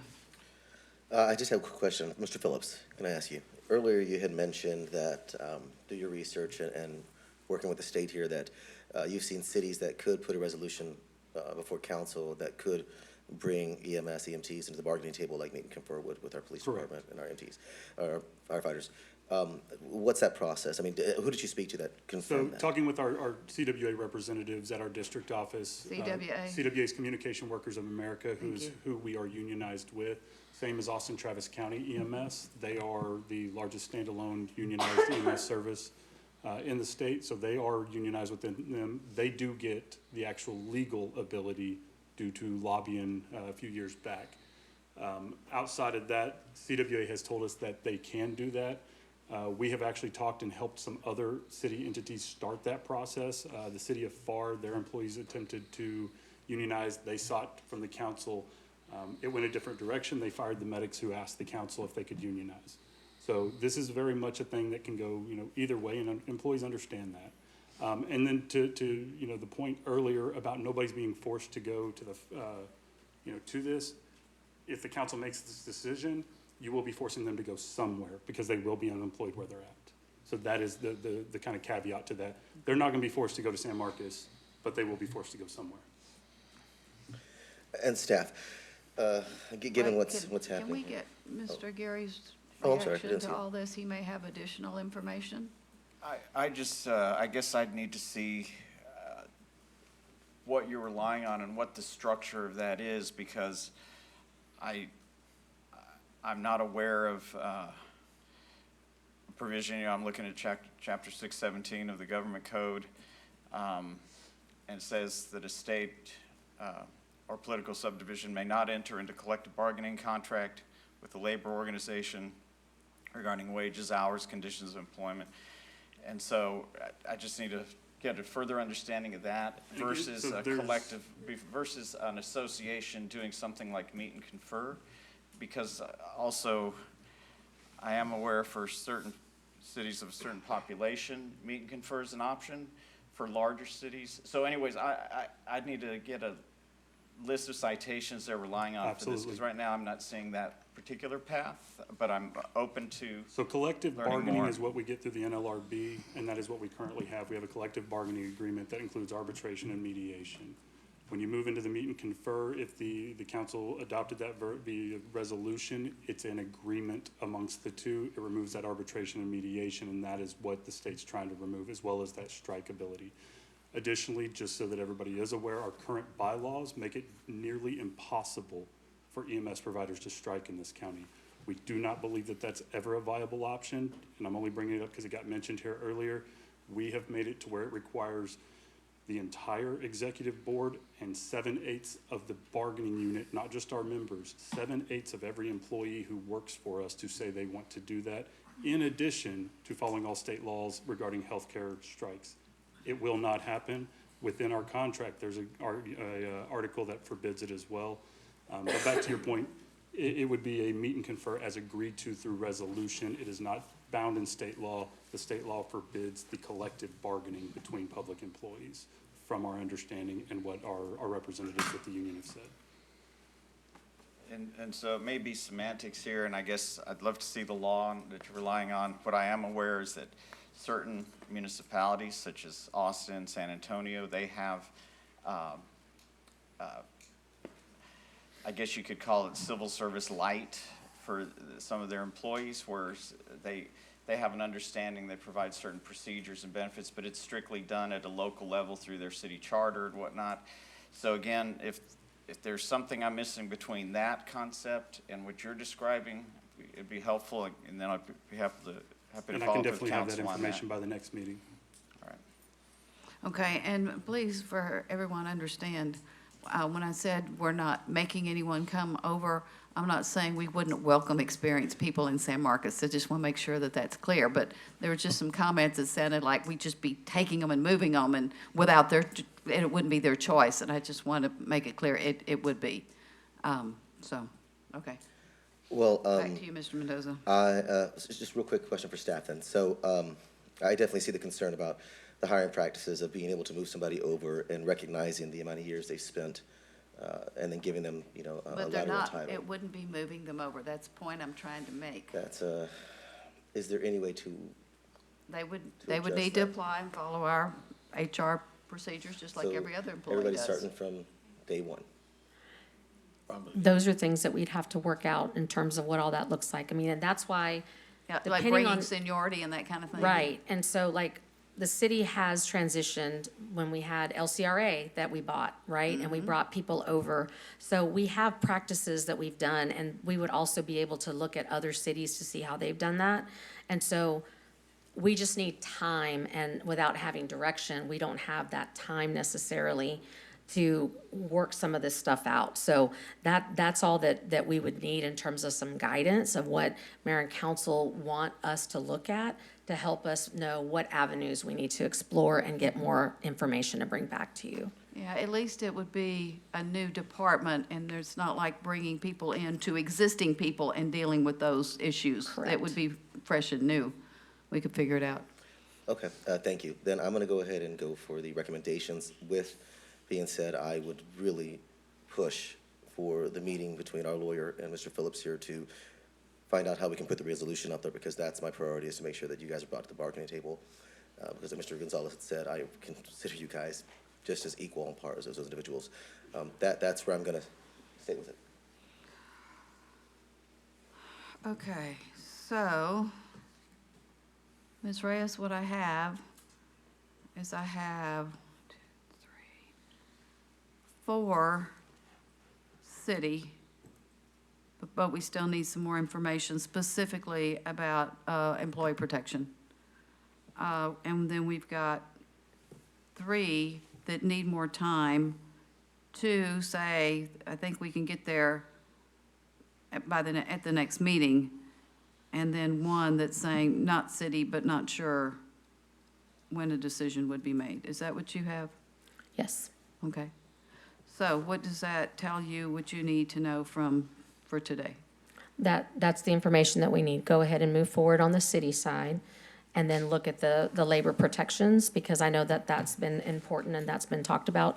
Look at the hiring process in terms of giving that treatment, to the existing Hays County EMS staff, and then look at the labor protections and what that can look like. Researching the law, and then understanding what Mr. Phillips has as well as his guiding, so that we can get something brought back to council in the future on that.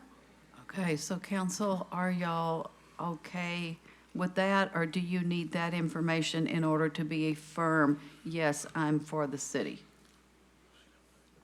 How did you count me, by the way? I missed that. I counted you as a city, but still wanting more Yeah. information. Yeah, and for the city option, for sure. With employee protections, which I think we will all Basically what be- Mr. Mendoza Yeah.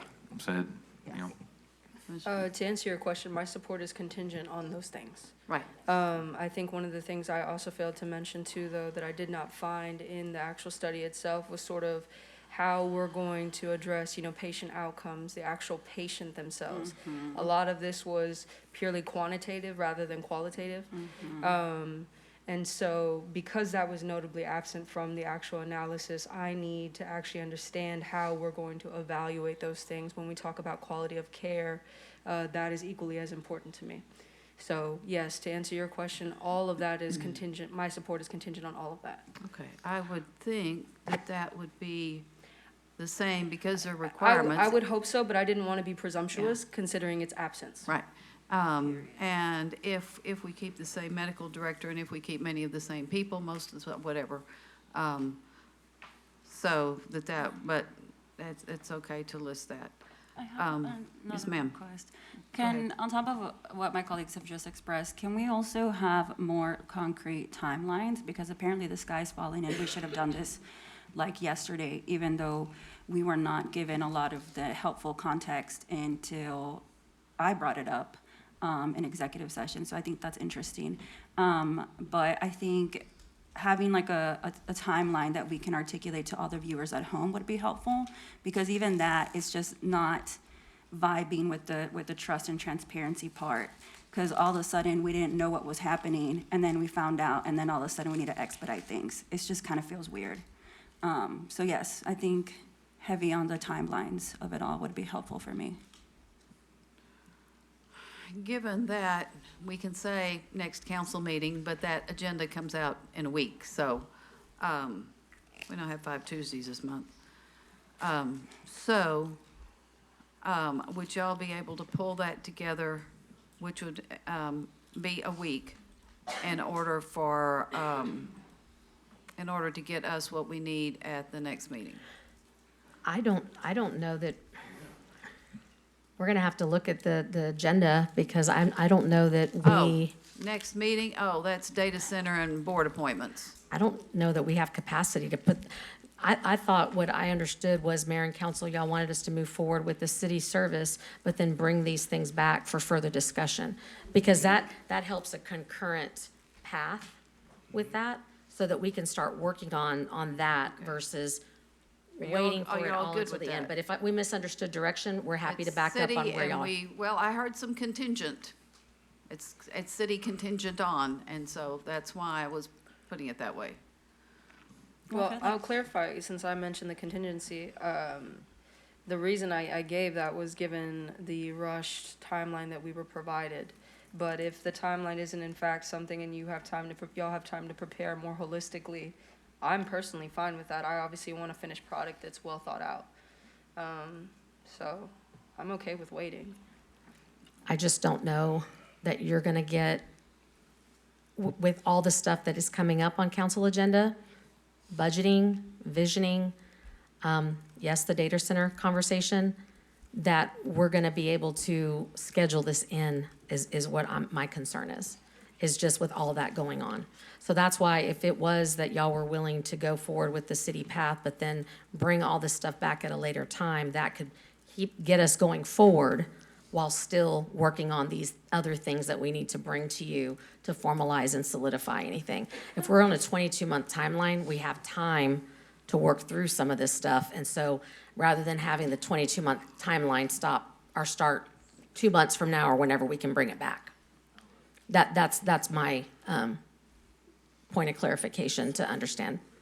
Okay. So, Mayor, I have a question about Mr. Scott says Yes, he's it's ready to go with A little city. faster, yeah. But still, you want to see the same employee protections, I'm Yeah. sure. Yeah. It lets the start being now on looking at city service, but we have 22 months to explore all these things and bring these things forward. Not the full 22 months, because obviously we need to get this stuff moving forward, but it lets us work on a concurrent time frame to get some of this stuff brought back to y'all in a timely fashion, and also help the union and everybody know where this is going and where there's headed, and have more conversation. And City Manager, I'd just like to add that, so one of the first steps that's gonna take place, based upon the direction from council today, is that basically tomorrow, we're gonna configure a transition team, and all of the points that you talked about, from the hiring process, from labor relations, quality of care, we're gonna dig into that and create a document that really outlines exactly where we are and where we're trying to go, and what we want that to be for the city of San Marcos. And so all of the concerns that everyone's bringing up, we're gonna address all of those concerns in the transition team and regularly bring updates back to this team. Okay, what I didn't want is that to come back and people say, oh, never mind, I don't want to do city after all, and then we really have an issue. So, Ms. Rodriguez.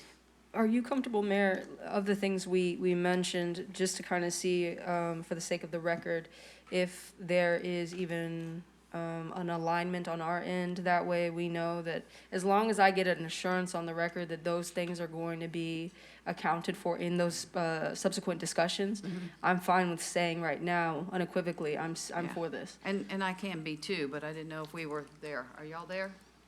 Yes, we're moving that path? I'm there. Okay. Then so yes, we're I'm ready. fine. How are we gonna know if you guys are going to do what we just said, though? Because there's been many times on this dais where we are told, yeah, sure, we'll do that. Y luego resulta, the next time we're given something concrete to vote on, oh, psych, we couldn't do that, and here's why. But y'all gave us the blessing to do the bigger agenda items, so too bad, so sad. It's too late to do anything. Time's running out. We would bring y'all updates, and we would also make sure that we give you a plan that addresses the things that you're talking about. The things that council has said today are your concerns. Things that we bring up through other discussions that maybe, because I heard Mr. Phillips in his opening comments also talk about there were some inconsistencies that they had questions about. We want to know what those are, because we want to be set up for success. And I don't have experience running an EMS, so we're going to rely very heavily on those that do to get that information. And so we would then need to bring y'all a plan of how we're planning to address these things. Okay, so how quickly can not a formal plan, but what you have found about Quality of what care, can be done labor, for correct. the employees, can they or can't they, and where we are, how long will it take to determine that? The basic things that we are most concerned about. Do we feel like within the next couple of months we could bring something back? I'm looking at Mr. Gary too here. Within the next couple of months, Sam, would you feel comfortable with us bringing something back? that's even sooner than I was thinking we should get something. So yes, I think we Okay. can do that. And I'll meet with. We'll get with the we'll get the transition team and all I that. think that that's going to need to come back to us and let us look at it and make sure everyone is comfortable with it. I'm not thrilled about this 22 months to implement. I just think that's way too long, and I don't understand why that's going to take that long. So that'll it give us will some if we time. make it take that long. I think it can be done in less. We'll have to work through all of those things and we can look and see. But I think it would be safe to say this puts us going at least in a path to have some general direction, but then we bring the plan Right. back to y'all in a couple months to make sure everybody's still on board with where we are and we haven't gotten so far down the road that, to Ms. Garza's point, that it's not, oh, this is too late. At least we're still able to make any changes that we need to at an earlier time rather than a later time. Mayor? We wouldn't want to be on month 20 and then y'all are making changes. That's To the what I'm whole saying. I don't foundation. want to get it and then Correct. people change their minds or. Correct. Because 22 months, there's a couple elections in there. Right, that and my biggest concern is we're gonna find something else out, just like we found out a lot of things that nobody told us. And it's gonna totally just throw a wrench in the whole process. And that's like a pattern of behavior that keeps happening, and it is unacceptable. Mayor? I guess for the sake of everybody's comfort, Ms. Reyes, would you mind following this meeting? Perhaps staff can send the entirety of council a summary of y'all's understanding on what we discussed today and agreed upon. That way it's in writing. And then anything that comes from that, can just consistent communication. Yes, Okay, absolutely. thank you. Okay. It is now 5:21. We haven't had a break since 3. We've got 2 more topics and an executive session and not a whole lot of time. So where do I'm going to suggest that perhaps we push 3 to another meeting. And Which they is were a prepared for report, that. not looking for any, Right. anything back. So that's going to be an RTA, return to agenda. And what to do with item 1. So we can, I don't feel like we have enough time. The only problem is we have the consultant here, who's prepared to do that, and so How bringing. long will it take? Depending on questions, 30 minutes at the most. Yeah, 30 minutes is. No. Yeah. It feels rushed, Mayor. That's where I don't want to be rushed. Well, even if the presentation were 5 minutes, it would take longer to discuss this. So what we'll need to do is we'll need to talk about returning to the agenda, Mr. Anderson, and then we'll need to figure out what that means and when we can do that. However, one of the thoughts is, once we get this information, because I had said to you, and what do we do about it? What are the decision points for this one? And one of them, if I understood your response, was direction now, maybe a more thorough discussion at Vision, or even a more thorough discussion when we do our budget policy workshop. That's correct. Obviously, we have budgetary constraints, and so we understand that the concerns and the recommendations that have been laid out are not things that we can necessarily take on like today. Right. But there's a 10-year plan that we have asked for as part of this, and so that's going to be a separate report. And so what my response to you is that you could give me direction that we provide a plan once we get the 10-year report, or we could have conversation during visioning or during budget policy regarding it. But that was assuming we were going to talk about it today. Yeah. So since we're not going to talk about it today, we'll need to kind of pivot on that. Council, where are you on that? Do we want to tell them to go ahead and look at a 10-year plan? Because I think I would be, before I can give you direction on that staffing report, I want to see the plan. So that's kind of where I'm going to be anyway. And that is direction that we've already given them, is to do the 10-year plan. And so we would just need to find out when the plan's going to be available. And if we want to then talk about it at that time, then we can do that. It's just a matter of budgetary, and they were trying to work on this for budgetary considerations. But like I said, we don't necessarily have a lot of budget either, so we'll keep that in mind. And then, Mayor, also, Senior Manager Jason Scruggs actually flew into town to make the presentation today. So I do want to acknowledge his presence for being here today to be able to deliver that presentation, even though it may appear at this time that it won't be presented. And so I do want to thank him in front of City Council and executive staff Appreciate for you the city of being San here and Marcos. for the presentation that's in the packet. It's just, as you know, it's serious and gonna, I think you can see from this other discussion, there's probably gonna be a lot of discussion on that one also, sir. So, Ms. Reyes, what do you want to do? Do we want to wait until we get the 10-year plan? Yeah, let us regroup think- and talk with the yes. consultant and see what makes the most sense. Talk with the consultant, Yes. talk with the chief, talk with ACM Anderson, and then we'll bring it back at a Reschedule. different time. Yes, ma'am. Okay. All righty. Mayor, So- just a, I guess, suggestion idea, because I know that our agendas in the near future are pretty packed. So I guess I kind of want to gauge my colleagues' interest in possibly even having like a special meeting. I know staff doesn't normally like that, but I would rather have an extra meeting than be here till 4 in the morning. I would So- too, but hang on a second. Ms. Trevino, would you read item 1 into the record since we're already talking about it? Yes, Just to- Receive a report on the San Marcos Police Department workload and staffing analysis and provide direction to the city manager. Okay, thank you. That's what we're talking about now. Well, that's kind of what the work sessions are for. It's just we've gotten, there was too much on this one just for us to Right. do. Council? We're waiting for the 10-year plan.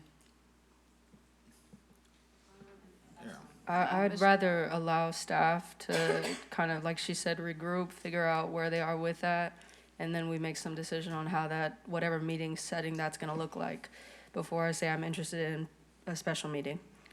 Can we agree that if it's like a packed agenda, that we do consider a special meeting? I feel like we need to start getting into that practice more, because there has been way too many instances where there's very, very, very important items that are stacked, and we get rushed, which is crazy behavior to me. But yeah, I just, to Lorenzo's point, if it's gonna be stacked with like other very heavy material, then yeah, consider a special meeting, in my opinion. Y'all willing to do a special meeting if needed? I'm That's asking what the I said. folks down here. Okay.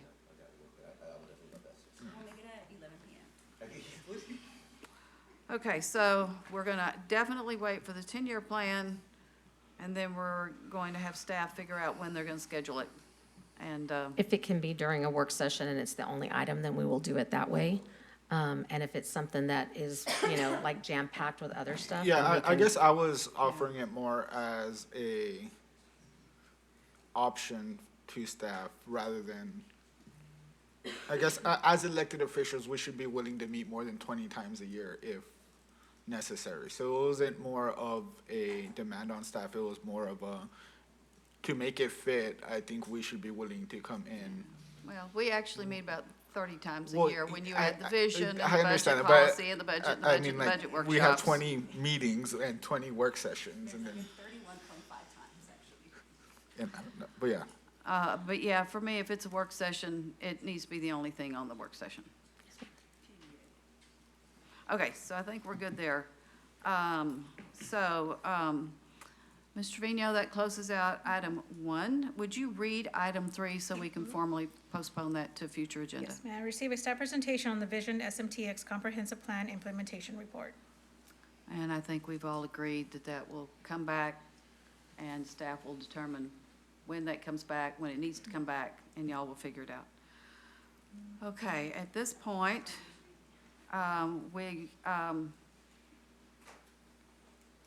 we're going to try executive session. Mr. Trevino, would you read item 4? The city council will convene an executive session pursuant to section 551.071, consultation with attorney of the Texas Government Code to receive legal advice regarding the duties and responsibilities of the San Marcos Housing Authority Board. Looking for a motion?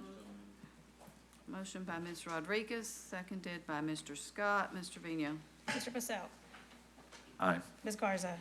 Mayor Houston? Aye. Mr. Scott? Aye. Mr. Mendoza? Aye. Mr. Gonzalez? Aye. Ms. Rodriguez?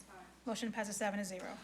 Okay, so we're going into executive session at 5:29. Council, take your break and please be in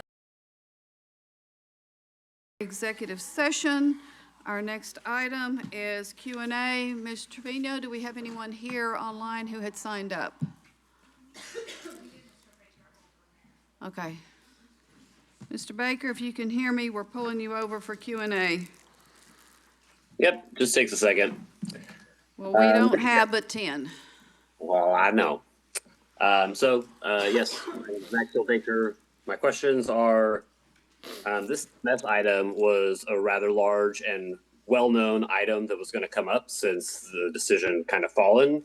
I feel like my question is, could staff have done more to communicate to council that a clear timeline and vote would have been helpful in the packet or in outreach otherwise to let you all know about the timeline? Clearly, there was one known, and it just seems like a failure. But also to put some of this on council, there were no questions on the message board on the forum, which is really also frustrating for our community to see. I understand there were lots of things going on this weekend, but I would hunch that not all of you were focused on dealing with those issues. Councilmember Passelk, I think you did a pretty good job at this meeting asking a lot of questions. I was wondering if you could clarify your comment about EMS sounded a little anti-union. I'm wondering if you do support the right to organize, and if your comments are reflective of how you feel about the police and firefighters union as well, or if that was just EMS, if there's some reason you would distinguish between one group organizing and unionizing versus others. And then my last question here is, you all have decided to move the presentation on the comp plan, which also means that the vote on implementing that will be pushed further out. It seems rather convenient and frustrating for our community that likely means you will be voting on the data center before you're voting on the comp plan, which might allow some of you to feel a little better and do some mental gymnastics about that. Why was the decision not made to move that presentation to just the 6 p.m. meeting and instead push it further out, particularly given the optics our community will see as it relates to, again, kicking the can down the road of what we should have been preserving through our preferred scenario map and many of the recommendations in the comp plan that identify, environmental sustainability and protecting these lands and stuff as crucial endeavors that our community again decided. So I stated those questions clearly and slowly. I would appreciate a response. And I would appreciate one right now because again, as I've often said and lamented, I am not getting emails following up to these questions and answers from the press and public. I am not hearing from individuals that these questions have been directed to. So I would appreciate a public response. I think for those of you that ran on access and transparency to our local government and said you're here to have a conversation, this is part of that conversation piece, and hiding behind what legal staff advises you to do versus what is right and public and transparent to do, I think is not emblematic of the tone you had set with your campaign. Thank you. Ms. Reyes, regarding the comp plan, are you okay if I take that one? Yes, ma'am. Okay, Mr. Baker, I don't know if you read what was in the packet, but I don't see that there's anything in the comp plan report. It was the oversight committee. This is not the land development code changes, so I'm not sure what we're talking about regarding the data center. There's nothing in there that would have changed anything regarding the data center. And that's correct, Mayor. What I understand is that as part of the comp plan adoption process, Mayor and Council asked for us to bring back a report to let you know about implementation. So this was just that report. There was no action for you to take. It was just receiving that annual update that you asked for. Yeah, and we do, that's twice a year. So that was routine. So that's why we went ahead and moved that. And I will let Mr. Passelk determine if he wants to answer the question directed to him now, do an email back to Mr. Baker. No, I'd answer it now, and if I understand the question correctly or remember it correctly, I guess it's if I'm against anti-union or something like that. I don't know. It was quite the opposite. If you were sitting here in the room, you can realize that I was working with both parties to make sure they both got best outcomes. I think everybody on the dais would agree with that, actually. So. I think his question was about the, because he was talking about police and fire, whether they would have that same level of, I don't even know what to call it. Well, I think his question was based on his assumption that you were anti-EMS union, so. No. What I got from it was Maybe- essentially, are you also anti-police and fire union? But Maybe since- Max can clarify I his think own we better question. get Mr. Baker to clarify that. Mr. Baker, you still on? I hope, if you could just concisely restate your Yep. question to Mr. Pacell, please, sir. Yes, and just real quick process, maybe don't move somebody in and out of panelists because I missed your responses as my app was moving me over. So also not really great. Mr. just Baker, again, from a please, public- we're giving you time, and we're already Yeah. past time to start our Okay, new yeah. meeting. The question was regarding Mr. Pastel's consideration of should this be in the city, and then made the comment that sometimes unions aren't necessary because it sounds like an HR communication problem, right? And like that is something that we will constantly hear people that are anti-union and union busters use as logic to suggest that unions are not necessary, but that if something, if another pizza party or whatever happened, they might feel better about it. And so that was the question. It's if that wasn't if I misinterpreted that, again, yeah, I was on my phone because access and speaking clearly, Yeah, no, I difficult. appreciate the question. Thank you, sir. And it was quite the opposite. I met with both those guys, and we wanted to make sure that they were being accounted for. Everybody here on the dais would agree with that as well. So, So you are pro-union, not anti-union. no, man, I want people to do what they want to do as long as it's legal. Okay. So, All right. Okay. Does anybody see Zach Phillips still here? He was signed up to speak. I think we maybe have completed what he needed. Okay, so that concludes our Q&A with press and public. There being no further items on our agenda, I will adjourn us at 6:03. Council, I will give y'all 3 minutes.